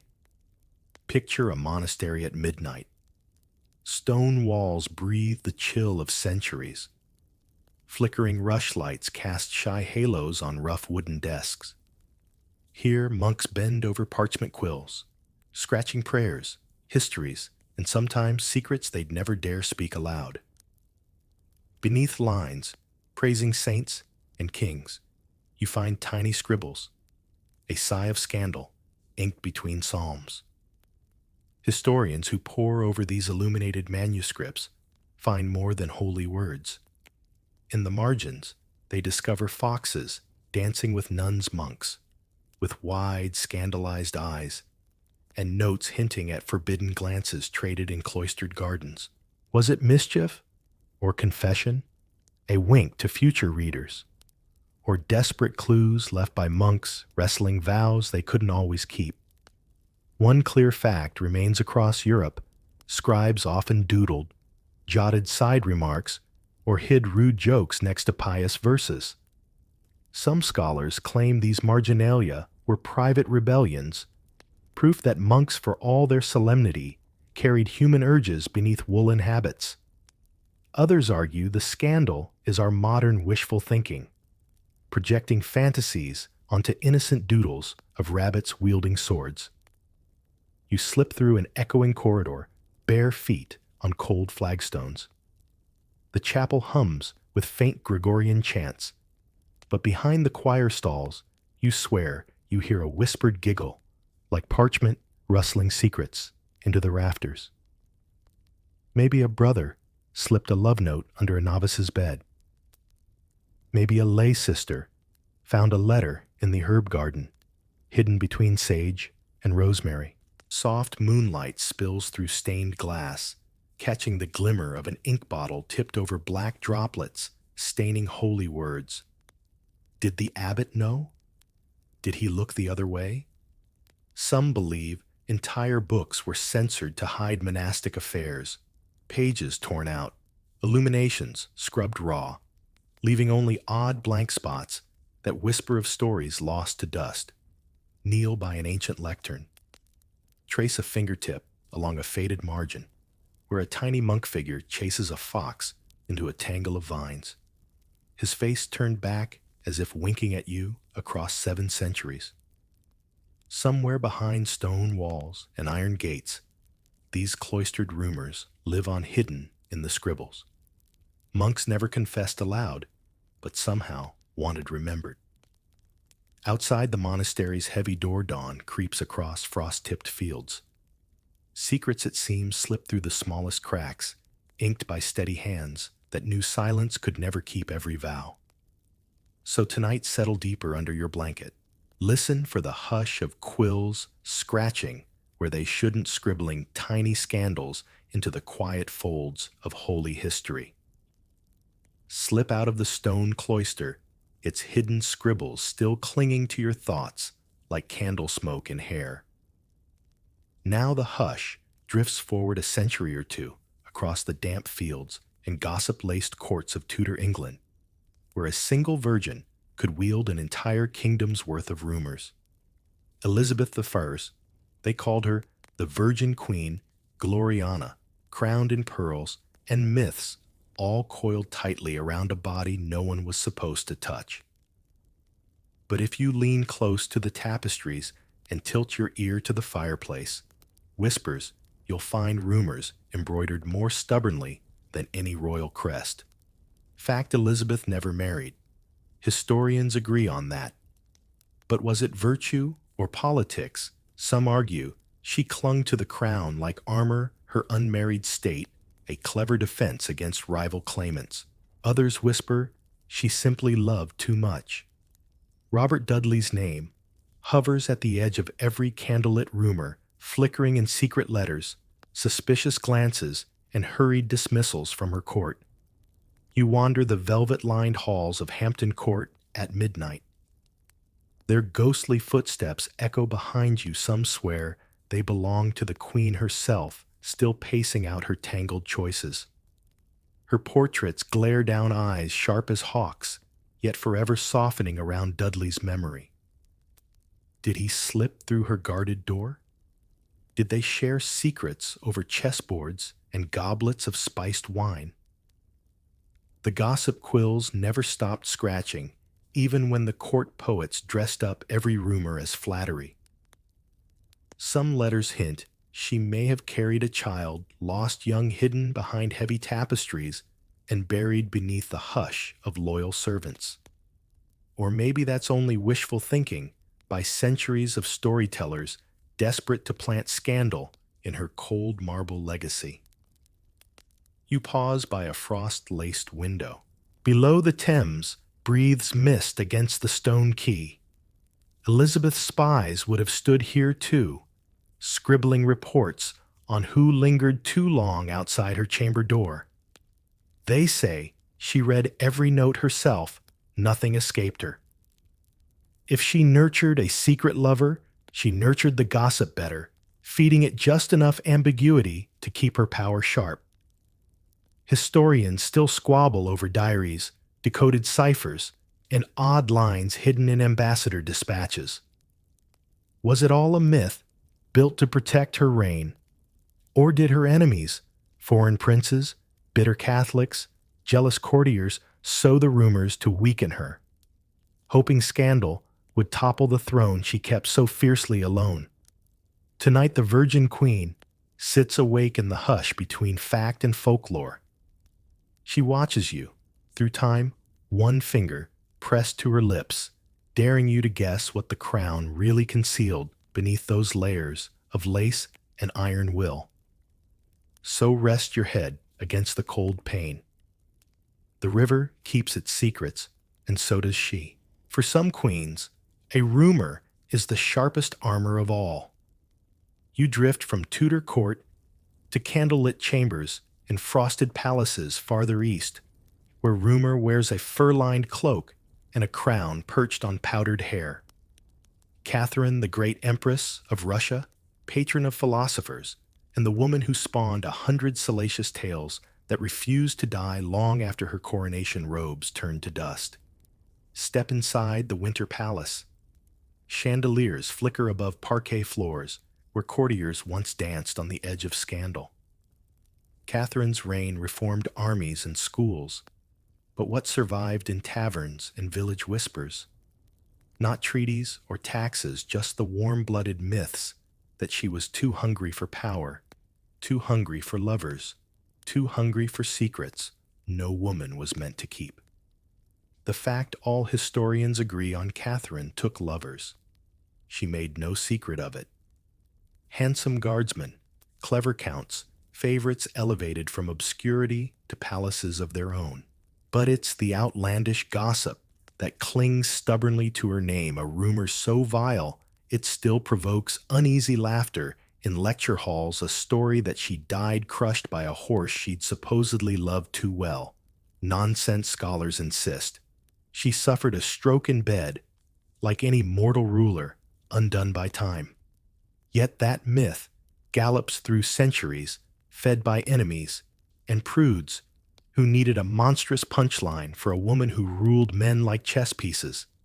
You stand by her desk papers, scattered in candlelight, French letters to philosophers mingling with state decrees. Her pen scratches revolutions into margins, while somewhere in the corridor, a favorite waits boots, polished collar straight. Some say her final lover was so young she gifted him estates just to hush the wagging tongues. Others argue she relished the gossip, let it bloom like a garden of thorns to distract from real intrigues. A soft echo of snow falls against the palace windows.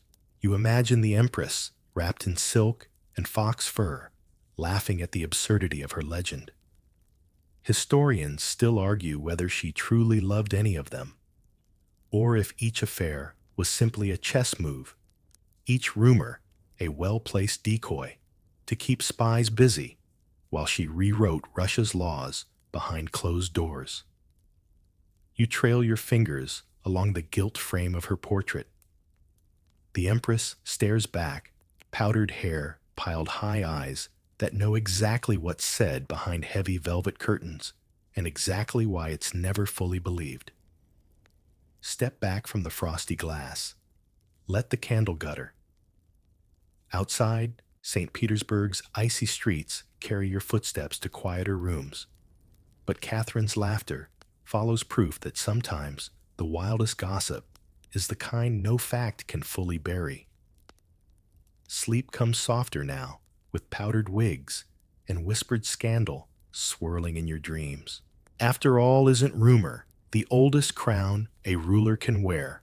Your breath fogs on palace windows that once mirrored Catherine's powdered smile, and now it drifts west, slipping through velvet drapes into the flickering salons of Versailles, where powdered wigs and polished lies turned gossip into an art so refined it outlived kings. Beneath the gold leaf ceilings and crystal chandeliers, the French court's grand balls hid more than minuet steps and polite curtsies. They hid scandal unspoken pacts, sealed in moonlit gardens, secret heirs born behind silk screens, rumors passed like confetti among powdered courtiers drunk on power and perfume. A fact no historian denies. Louis XIV's court was a festival of intrigue. Nobles jockeyed for the king's favor by trading gossip, sometimes true, sometimes invented. Behind every curtsy, someone whispered, "Who fathered, whose child was the Dauphin? Really the king's? Did a maid slip away to bear a duke's secret heir?" The official records say little but letters, diaries, and the occasional blackmail note hint at family trees more tangled than Versailles' rose gardens. Picture yourself drifting through the hall of mirrors, candle flames multiplied into infinity.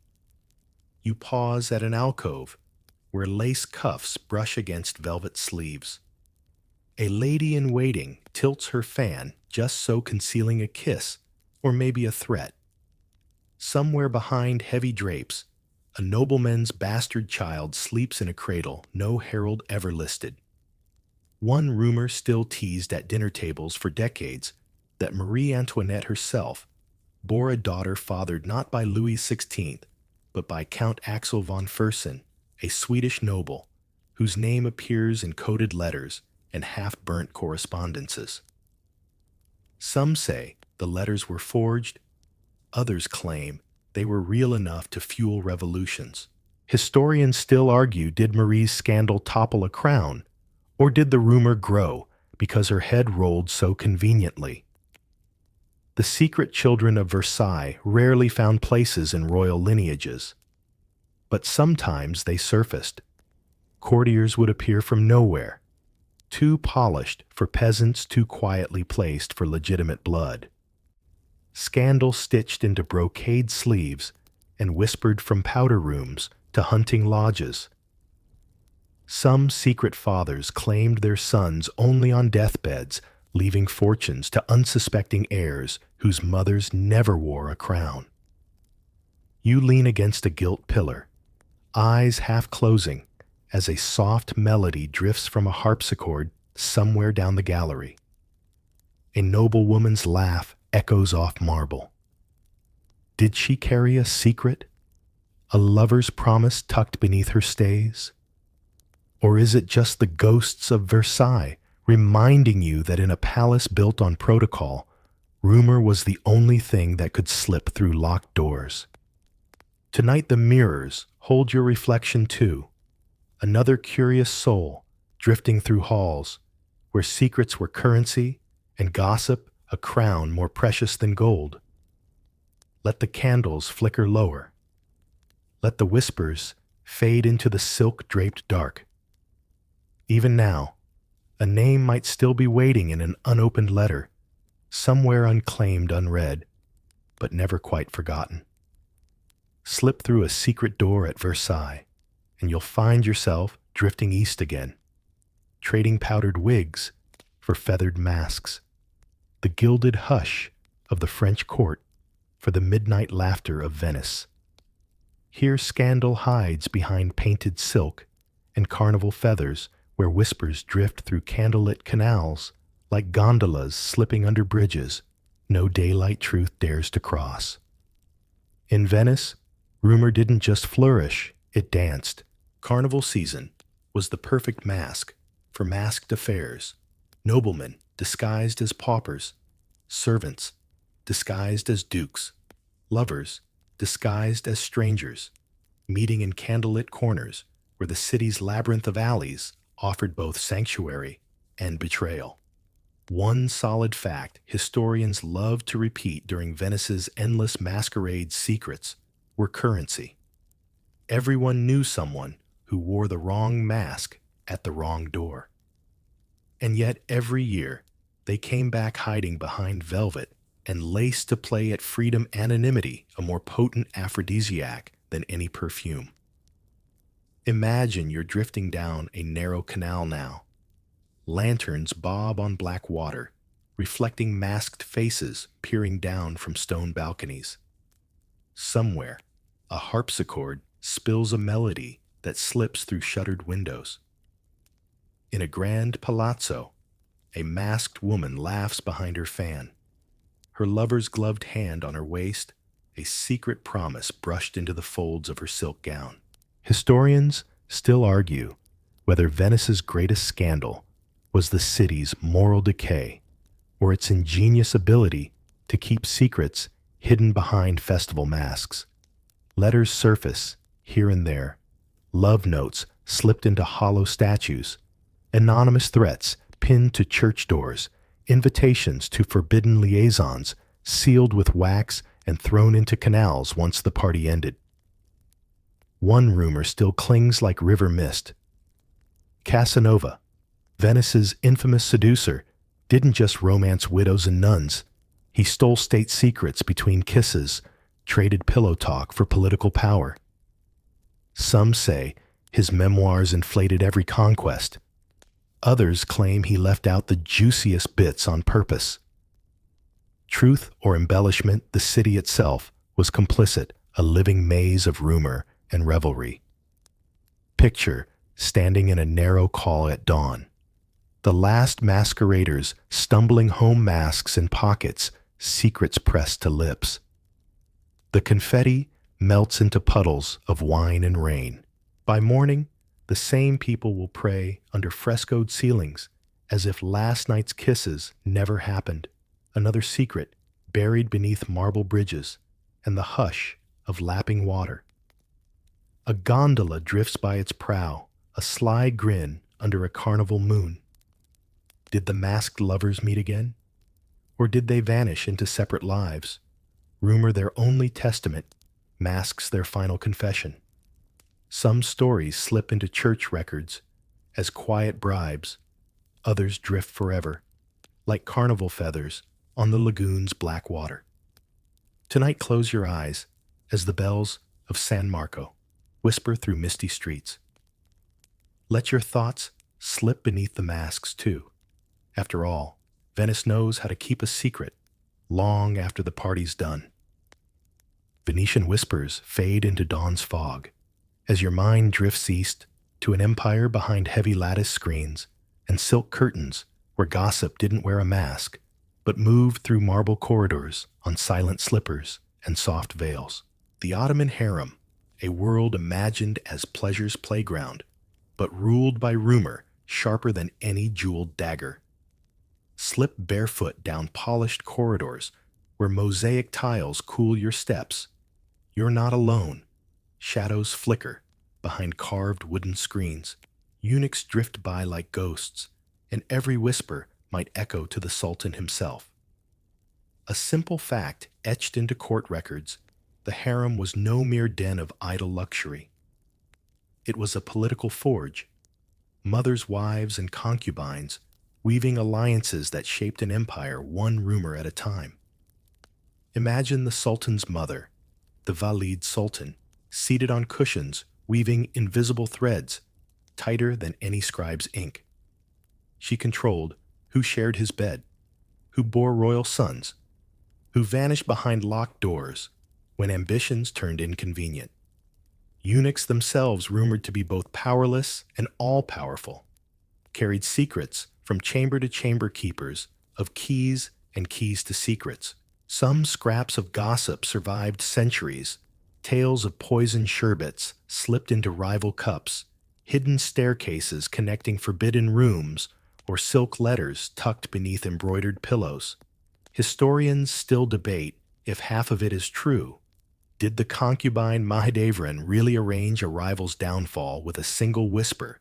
Did Roxolana, the legendary Hurrem Sultan, manipulate Suleiman so thoroughly she toppled a grand vizier's power with tears and rumor alone? Beneath the gilt domes and painted tiles, intrigue simmered behind serene eyes. Eunuchs, who had no children of their own, sometimes fathered entire rumor networks, trading favors for secrets, secrets for favors. Some argue they wielded more power than viziers, invisible rulers of the hush that held the palace together. You linger at an arched window that overlooks a moonlit courtyard.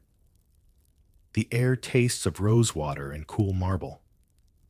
Somewhere, a lute's soft notes slip through lattice screens. Maybe inside a hidden chamber, a favored consort pens a note to an enemy's servant, promising gold for betrayal. Maybe that note never leaves the folds of her sash, its secret dying with her, and blooming centuries later in a footnote that keeps historians guessing. Beneath the delicate hush, the truth is more elusive than any jeweled veil. Did the harem protect its women from the outside world, or trap them in a cage of rumor spun tighter than any iron bars? Some say both. Some say neither. Some say the real scandal was how little the outside world ever truly knew. Tonight the palace's fountains murmur in the dark. Eunuchs stand watch in shadowed doorways, guardians of secrets that still drift through gilded halls long after empires crumble. Let your thoughts slip behind a lattice screen now carried by rumor and rosewater, where whispers linger long after candles are snuffed. Beyond the marble lattice of the harem, your thoughts drift outward, far from palaces and canals, onto creaking decks and salt-stung winds, where scandal sailed alongside explorers who mapped the world yet left entire chapters hidden in locked chests and torn diary pages. Picture it now, the deck of a 17th century galleon, pitching on black waves. Somewhere below, in the cramped captain's quarters, a lantern swings, casting shadows over parchment littered with notes, coordinates, trade bargains, and sometimes scribbled secrets about affairs never meant to be found centuries later. A hard fact floats to the surface diaries of explorers often skip over weeks or months. Gaps historians chase like gulls over open water.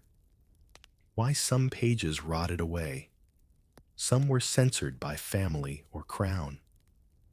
But rumors persist that not all gaps were innocent.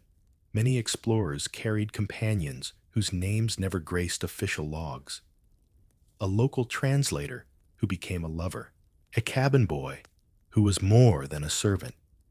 A fleeting affair in a foreign port traded for a handful of whispered maps. Stand beside a barrel on deck and feel the wood creak under your boots. The Atlantic howls past, salt stings your lips, but inside the captain's chest lies a letter that might ruin him if it ever reached the wrong hands. Some historians swear certain explorers fathered children in hidden villages, whole bloodlines erased from polite records, but alive in local stories told under starlight. Did Magellan leave behind more than mapped straits? Was Cook's stern gaze masking a fondness for a native chieftain's daughter? A few scraps hint at secret marriages, veiled promises local lovers abandoned when the sails caught wind again. Some claim entire expeditions turned on jealous rumors. Crewmen knifed for more than mutiny knives, whispered to have been drawn for the sake of forbidden affection. Under the lantern's sway, you trace a finger across a tattered logbook. Ink blotches bloom like bruises. Was this smudge a spilled inkwell, or a line scratched out in fear? Some pages were later burned by heirs too polite for scandal. Some stories survived only in the margins of maps, tiny initials by a river bend, or a heart carved into an old oak on a forgotten island. Historians gather at museum tables still debating. Did these hidden liaisons shape alliances with local leaders? Did whispered romances shift trade routes or doom whole voyages when jealousy rotted loyalty faster than seawater rotted planks? Tonight, the wind snaps canvas overhead. The crew sleeps below, dreaming of safe harbors and half-remembered embraces on foreign shores. A hidden affair might be buried under centuries of salt and dust, but rumor rides the wind, a final ghost that never needed a name to stay afloat. Listen to the waves lap against the hull, and let the lost diaries rock you. Two secrets adrift on a sea where gossip is always waiting just beyond the next horizon. Salt spray still clings to your hair as you drift ashore, away from creaking ships and hidden harbors, into quiet courtyards and candlelit chambers where the costliest rumors were sometimes never spoken aloud, but sealed with whispered vows, and a secret ring slipped onto a trembling finger. Hidden marriages, they've shaped more empires than open coronations ever did. Imagine a royal heir in a moonlit chapel, hurried Latin vows, two witnesses sworn to silence under threat of ruin. A forbidden union, never inscribed in royal ledgers, yet enough to alter who sat on a throne, who held power, who lived, and who vanished into exile when secrets surfaced. One fact remains: in royal archives, Europe's dynasties were peppered with these quiet weddings. Elizabeth Woodville, a commoner widow, secretly wed England's King Edward IV, upending a fragile court with 12 hushed words and a clandestine priest. Historians still marvel, did love move him, or political desperation? Some argue she enchanted him. Others say the true magic was her ability to keep the secret just long enough to seize a crown. You wander through an ancient chapel, now the air cool and dust sweet. Faint candle drips mark stone where countless hands have clasped in hidden oaths. A nobleman presses a ring onto his lover's finger. Hushed footsteps in the gallery above hint at spies who might sell this secret for a sack of gold. Across centuries, the same pattern repeats. In France, rumors swirl that Louis XIV's brother wed his male favorite in secret, a rumor so scandalous that even scribes left it half-coded in diaries. In Japan's shogunate courts, whispers drifted of concubines who married rival lords under cloak of night alliances that could have rewritten borders if discovered in time. Outside this chapel, dusk settles over gardens, where roses nod in wind that carry secrets no statue dares repeat. A single letter tucked into a book might reveal the hidden vows, might undo a dynasty, or birth a new one when a hidden heir appears with a ring older than any crown. Historians still argue over cryptic lines in family Bibles, signatures on faded parish records. Was it love, power, desperation? Maybe it was all three. What's certain is that hidden marriages wove kingdoms together and tore them apart one midnight promise at a time. Rest your hand on a pew, worn smooth by confessions and candlelit prayers. The scent of wax and old wood wraps around you. Somewhere, an unseen choir hums a lullaby for lovers who wed without witnesses, except rumor patient, as stone waiting for the day the secret would bloom in whispered family trees. Close your eyes here a while. Let the hush of vows echo in the dark. Somewhere a ring waits in a locked drawer, its gold still warm from hands that never meant to be remembered, except by the stories secrets tell when the world forgets. Step softly from that secret chapel, your fingers brushing the stone as vows fade behind you, and wander deeper into hush and dust, where gossip sometimes hid not in letters or rumors, but in tombs built to keep every secret silent forever. Imagine this, a forgotten burial chamber, deep beneath desert sands, or tucked behind church walls no pilgrim ever noticed. And within it love notes carved where no one was supposed to look.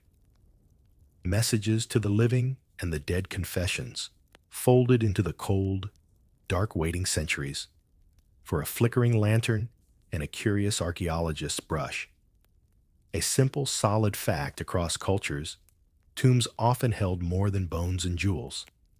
In Egypt, soft whispers of scandal sometimes hid under cartonnage wrappings, scraps of papyrus reused for mummification, their scribbled ink revealing debts, arguments, even secret affairs that had nothing to do with the body they now covered. Some scholars still argue whether certain mummies were wrapped deliberately in gossip, an insult, or protection. A final snicker at the powerful, you crouch beside an open sarcophagus, your candle flickering over painted eyes staring forever skyward.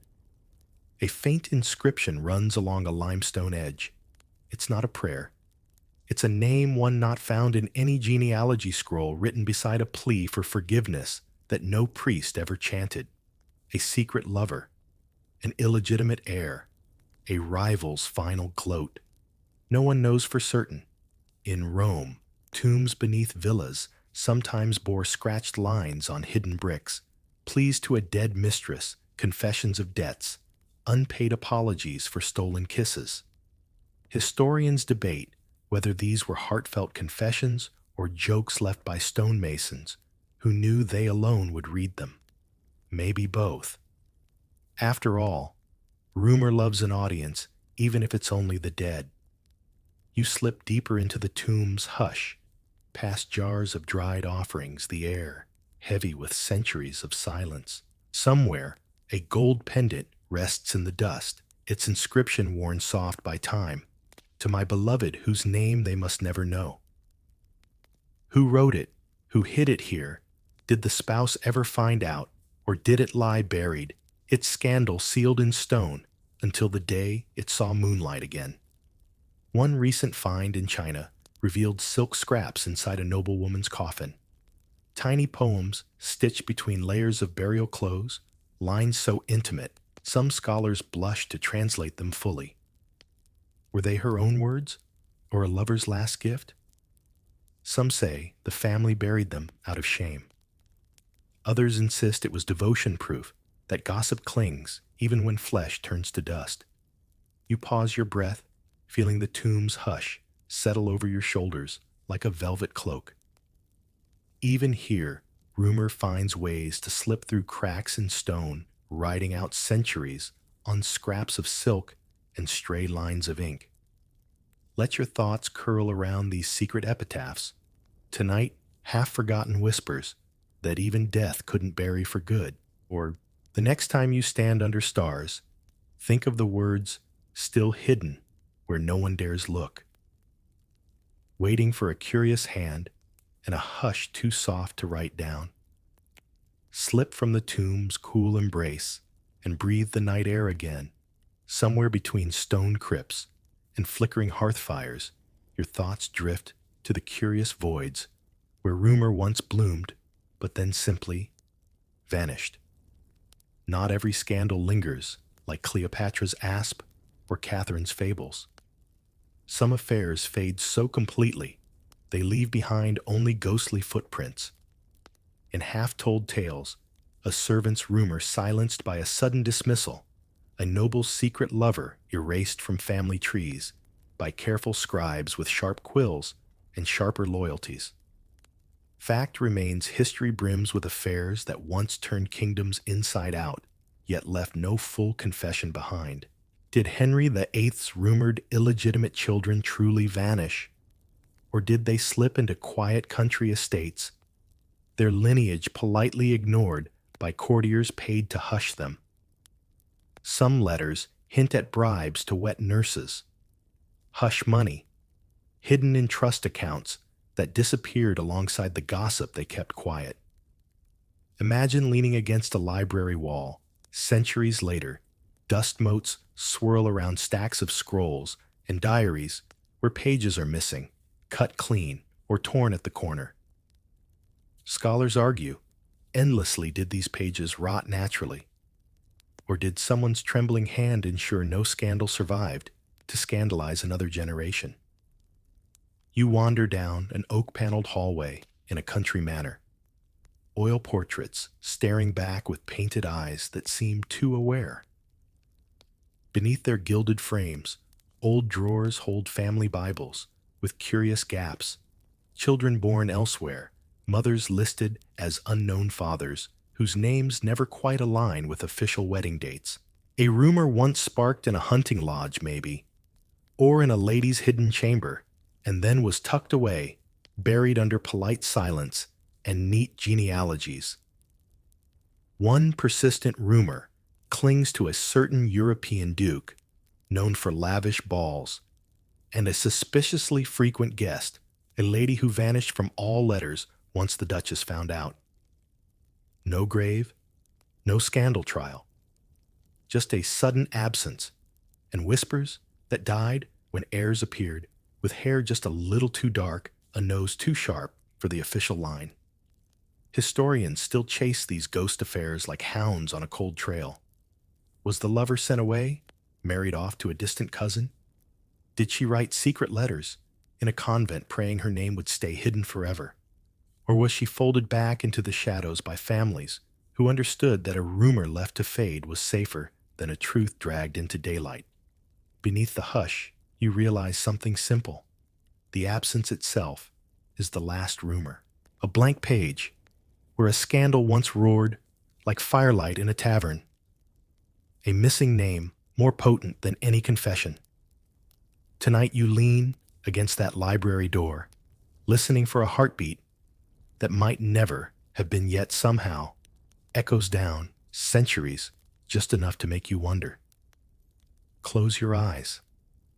Let the silence remind you that not every affair needs an ending. Sometimes gossip's greatest trick is to vanish while you're still searching for its last word. From the fading echo of vanished scandals, your path drifts into quieter drawing rooms and dusty lawyers' ledgers, where gossip didn't swirl around silk bedsheets, but curled its fingers around gold and land, whispered inheritances that shifted kingdoms without ever speaking a word aloud. Picture a parlor somewhere in 18th century Vienna. A dying count lies among velvet pillows, the scent of laudanum thick in the air. Beside him, a lawyer stands waiting quill, poised above parchment. In the hallway, a young maid, perhaps more than a maid, waits too, hands clasped over a secret swelling beneath her apron. What's written tonight will change everything, but never appear in the family's official papers. A plain fact, entire empires hinged on inheritance, and inheritance loved a well-placed rumor. Illegitimate children folded into family trees if their presence served the right uncle's ambitions. Widowed queens and overlooked mistresses sometimes received hush estates, tiny fiefdoms tucked away in marshes and distant forests, far enough from polite society, but close enough to keep them quiet and loyal. Some of these quiet deals still show up in dusty archives, odd property transfers, sudden titles for bastards who reappear with just enough paperwork to claim a piece of gold. Historians still debate whether some royal lines were smoothed over by secret inheritances last-minute adoptions, or foundling tales that no court dared question too closely. You stand now in a candlelit study. A heavy chest rests at your feet, iron lock half rusted inside it, deeds and ledgers, some pages fluttering with spidery notes about dowries, hush money, or peculiar obligations paid out to faraway convents and anonymous wards. Did that distant niece really exist, or was she the daughter of a hush-hush affair, her future secured with a signature and a discreet lawyer's nod? One scandal still murmurs through corridors of old English estates. A viscount's legitimate son vanishes at sea, presumed drowned only for a distant cousin's child to suddenly inherit the fortune child, and cousin both suspiciously absent from earlier records. Did the mother slip through a back door during a masked ball? Did she stand by an oak in winter while the lawyer scribbled her son's future into a hidden codicil? Outside rain taps the window pane. You rest your hand on a stack of old parchment, feeling the ghosts of deals that change coats of arms and bent bloodlines to quiet convenience. Some say these inheritances were kindness unspoken apologies from powerful men to powerless lovers. Others argue they were bribes, golden muzzles, to keep tongues still and rumor contained. Yet rumor, like ivy, always finds a crack in stone. An old ledger here, an illegible name, there a whisper passed down through servant stories, a half-burnt letter tucked behind a fireplace brick.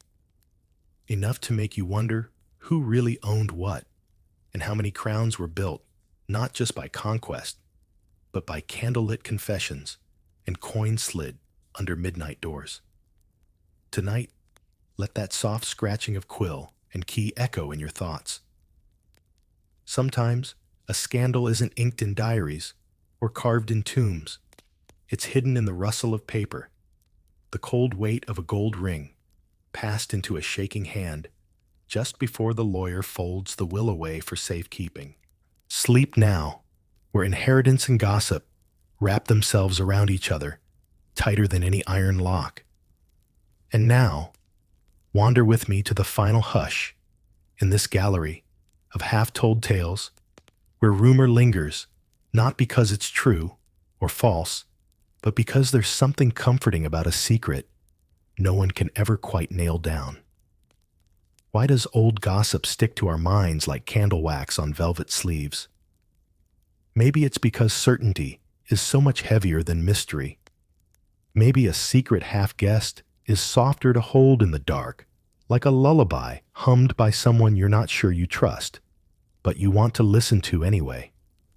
Historians agree on this simple fact: for every sealed letter, erased diary page, or rumor that flickered through a marble corridor, 10 more drifted away like smoke.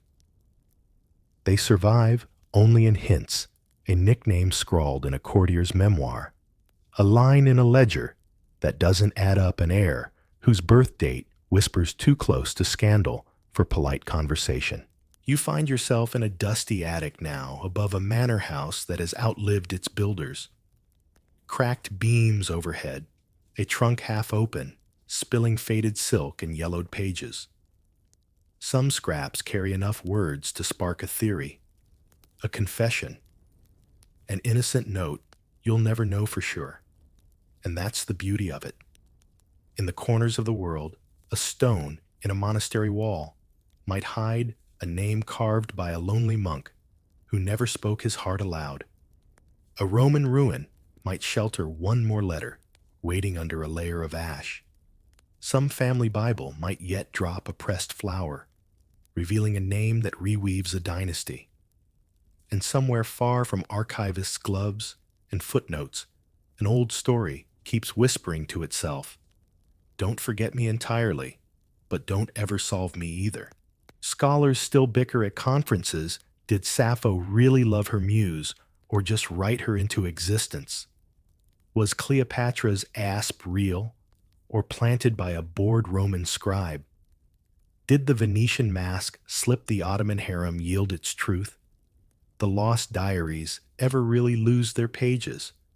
Or did someone's great-great-grandchild decide a scandal was best left sleeping? The truth doesn't really matter at 3 in the morning, does it?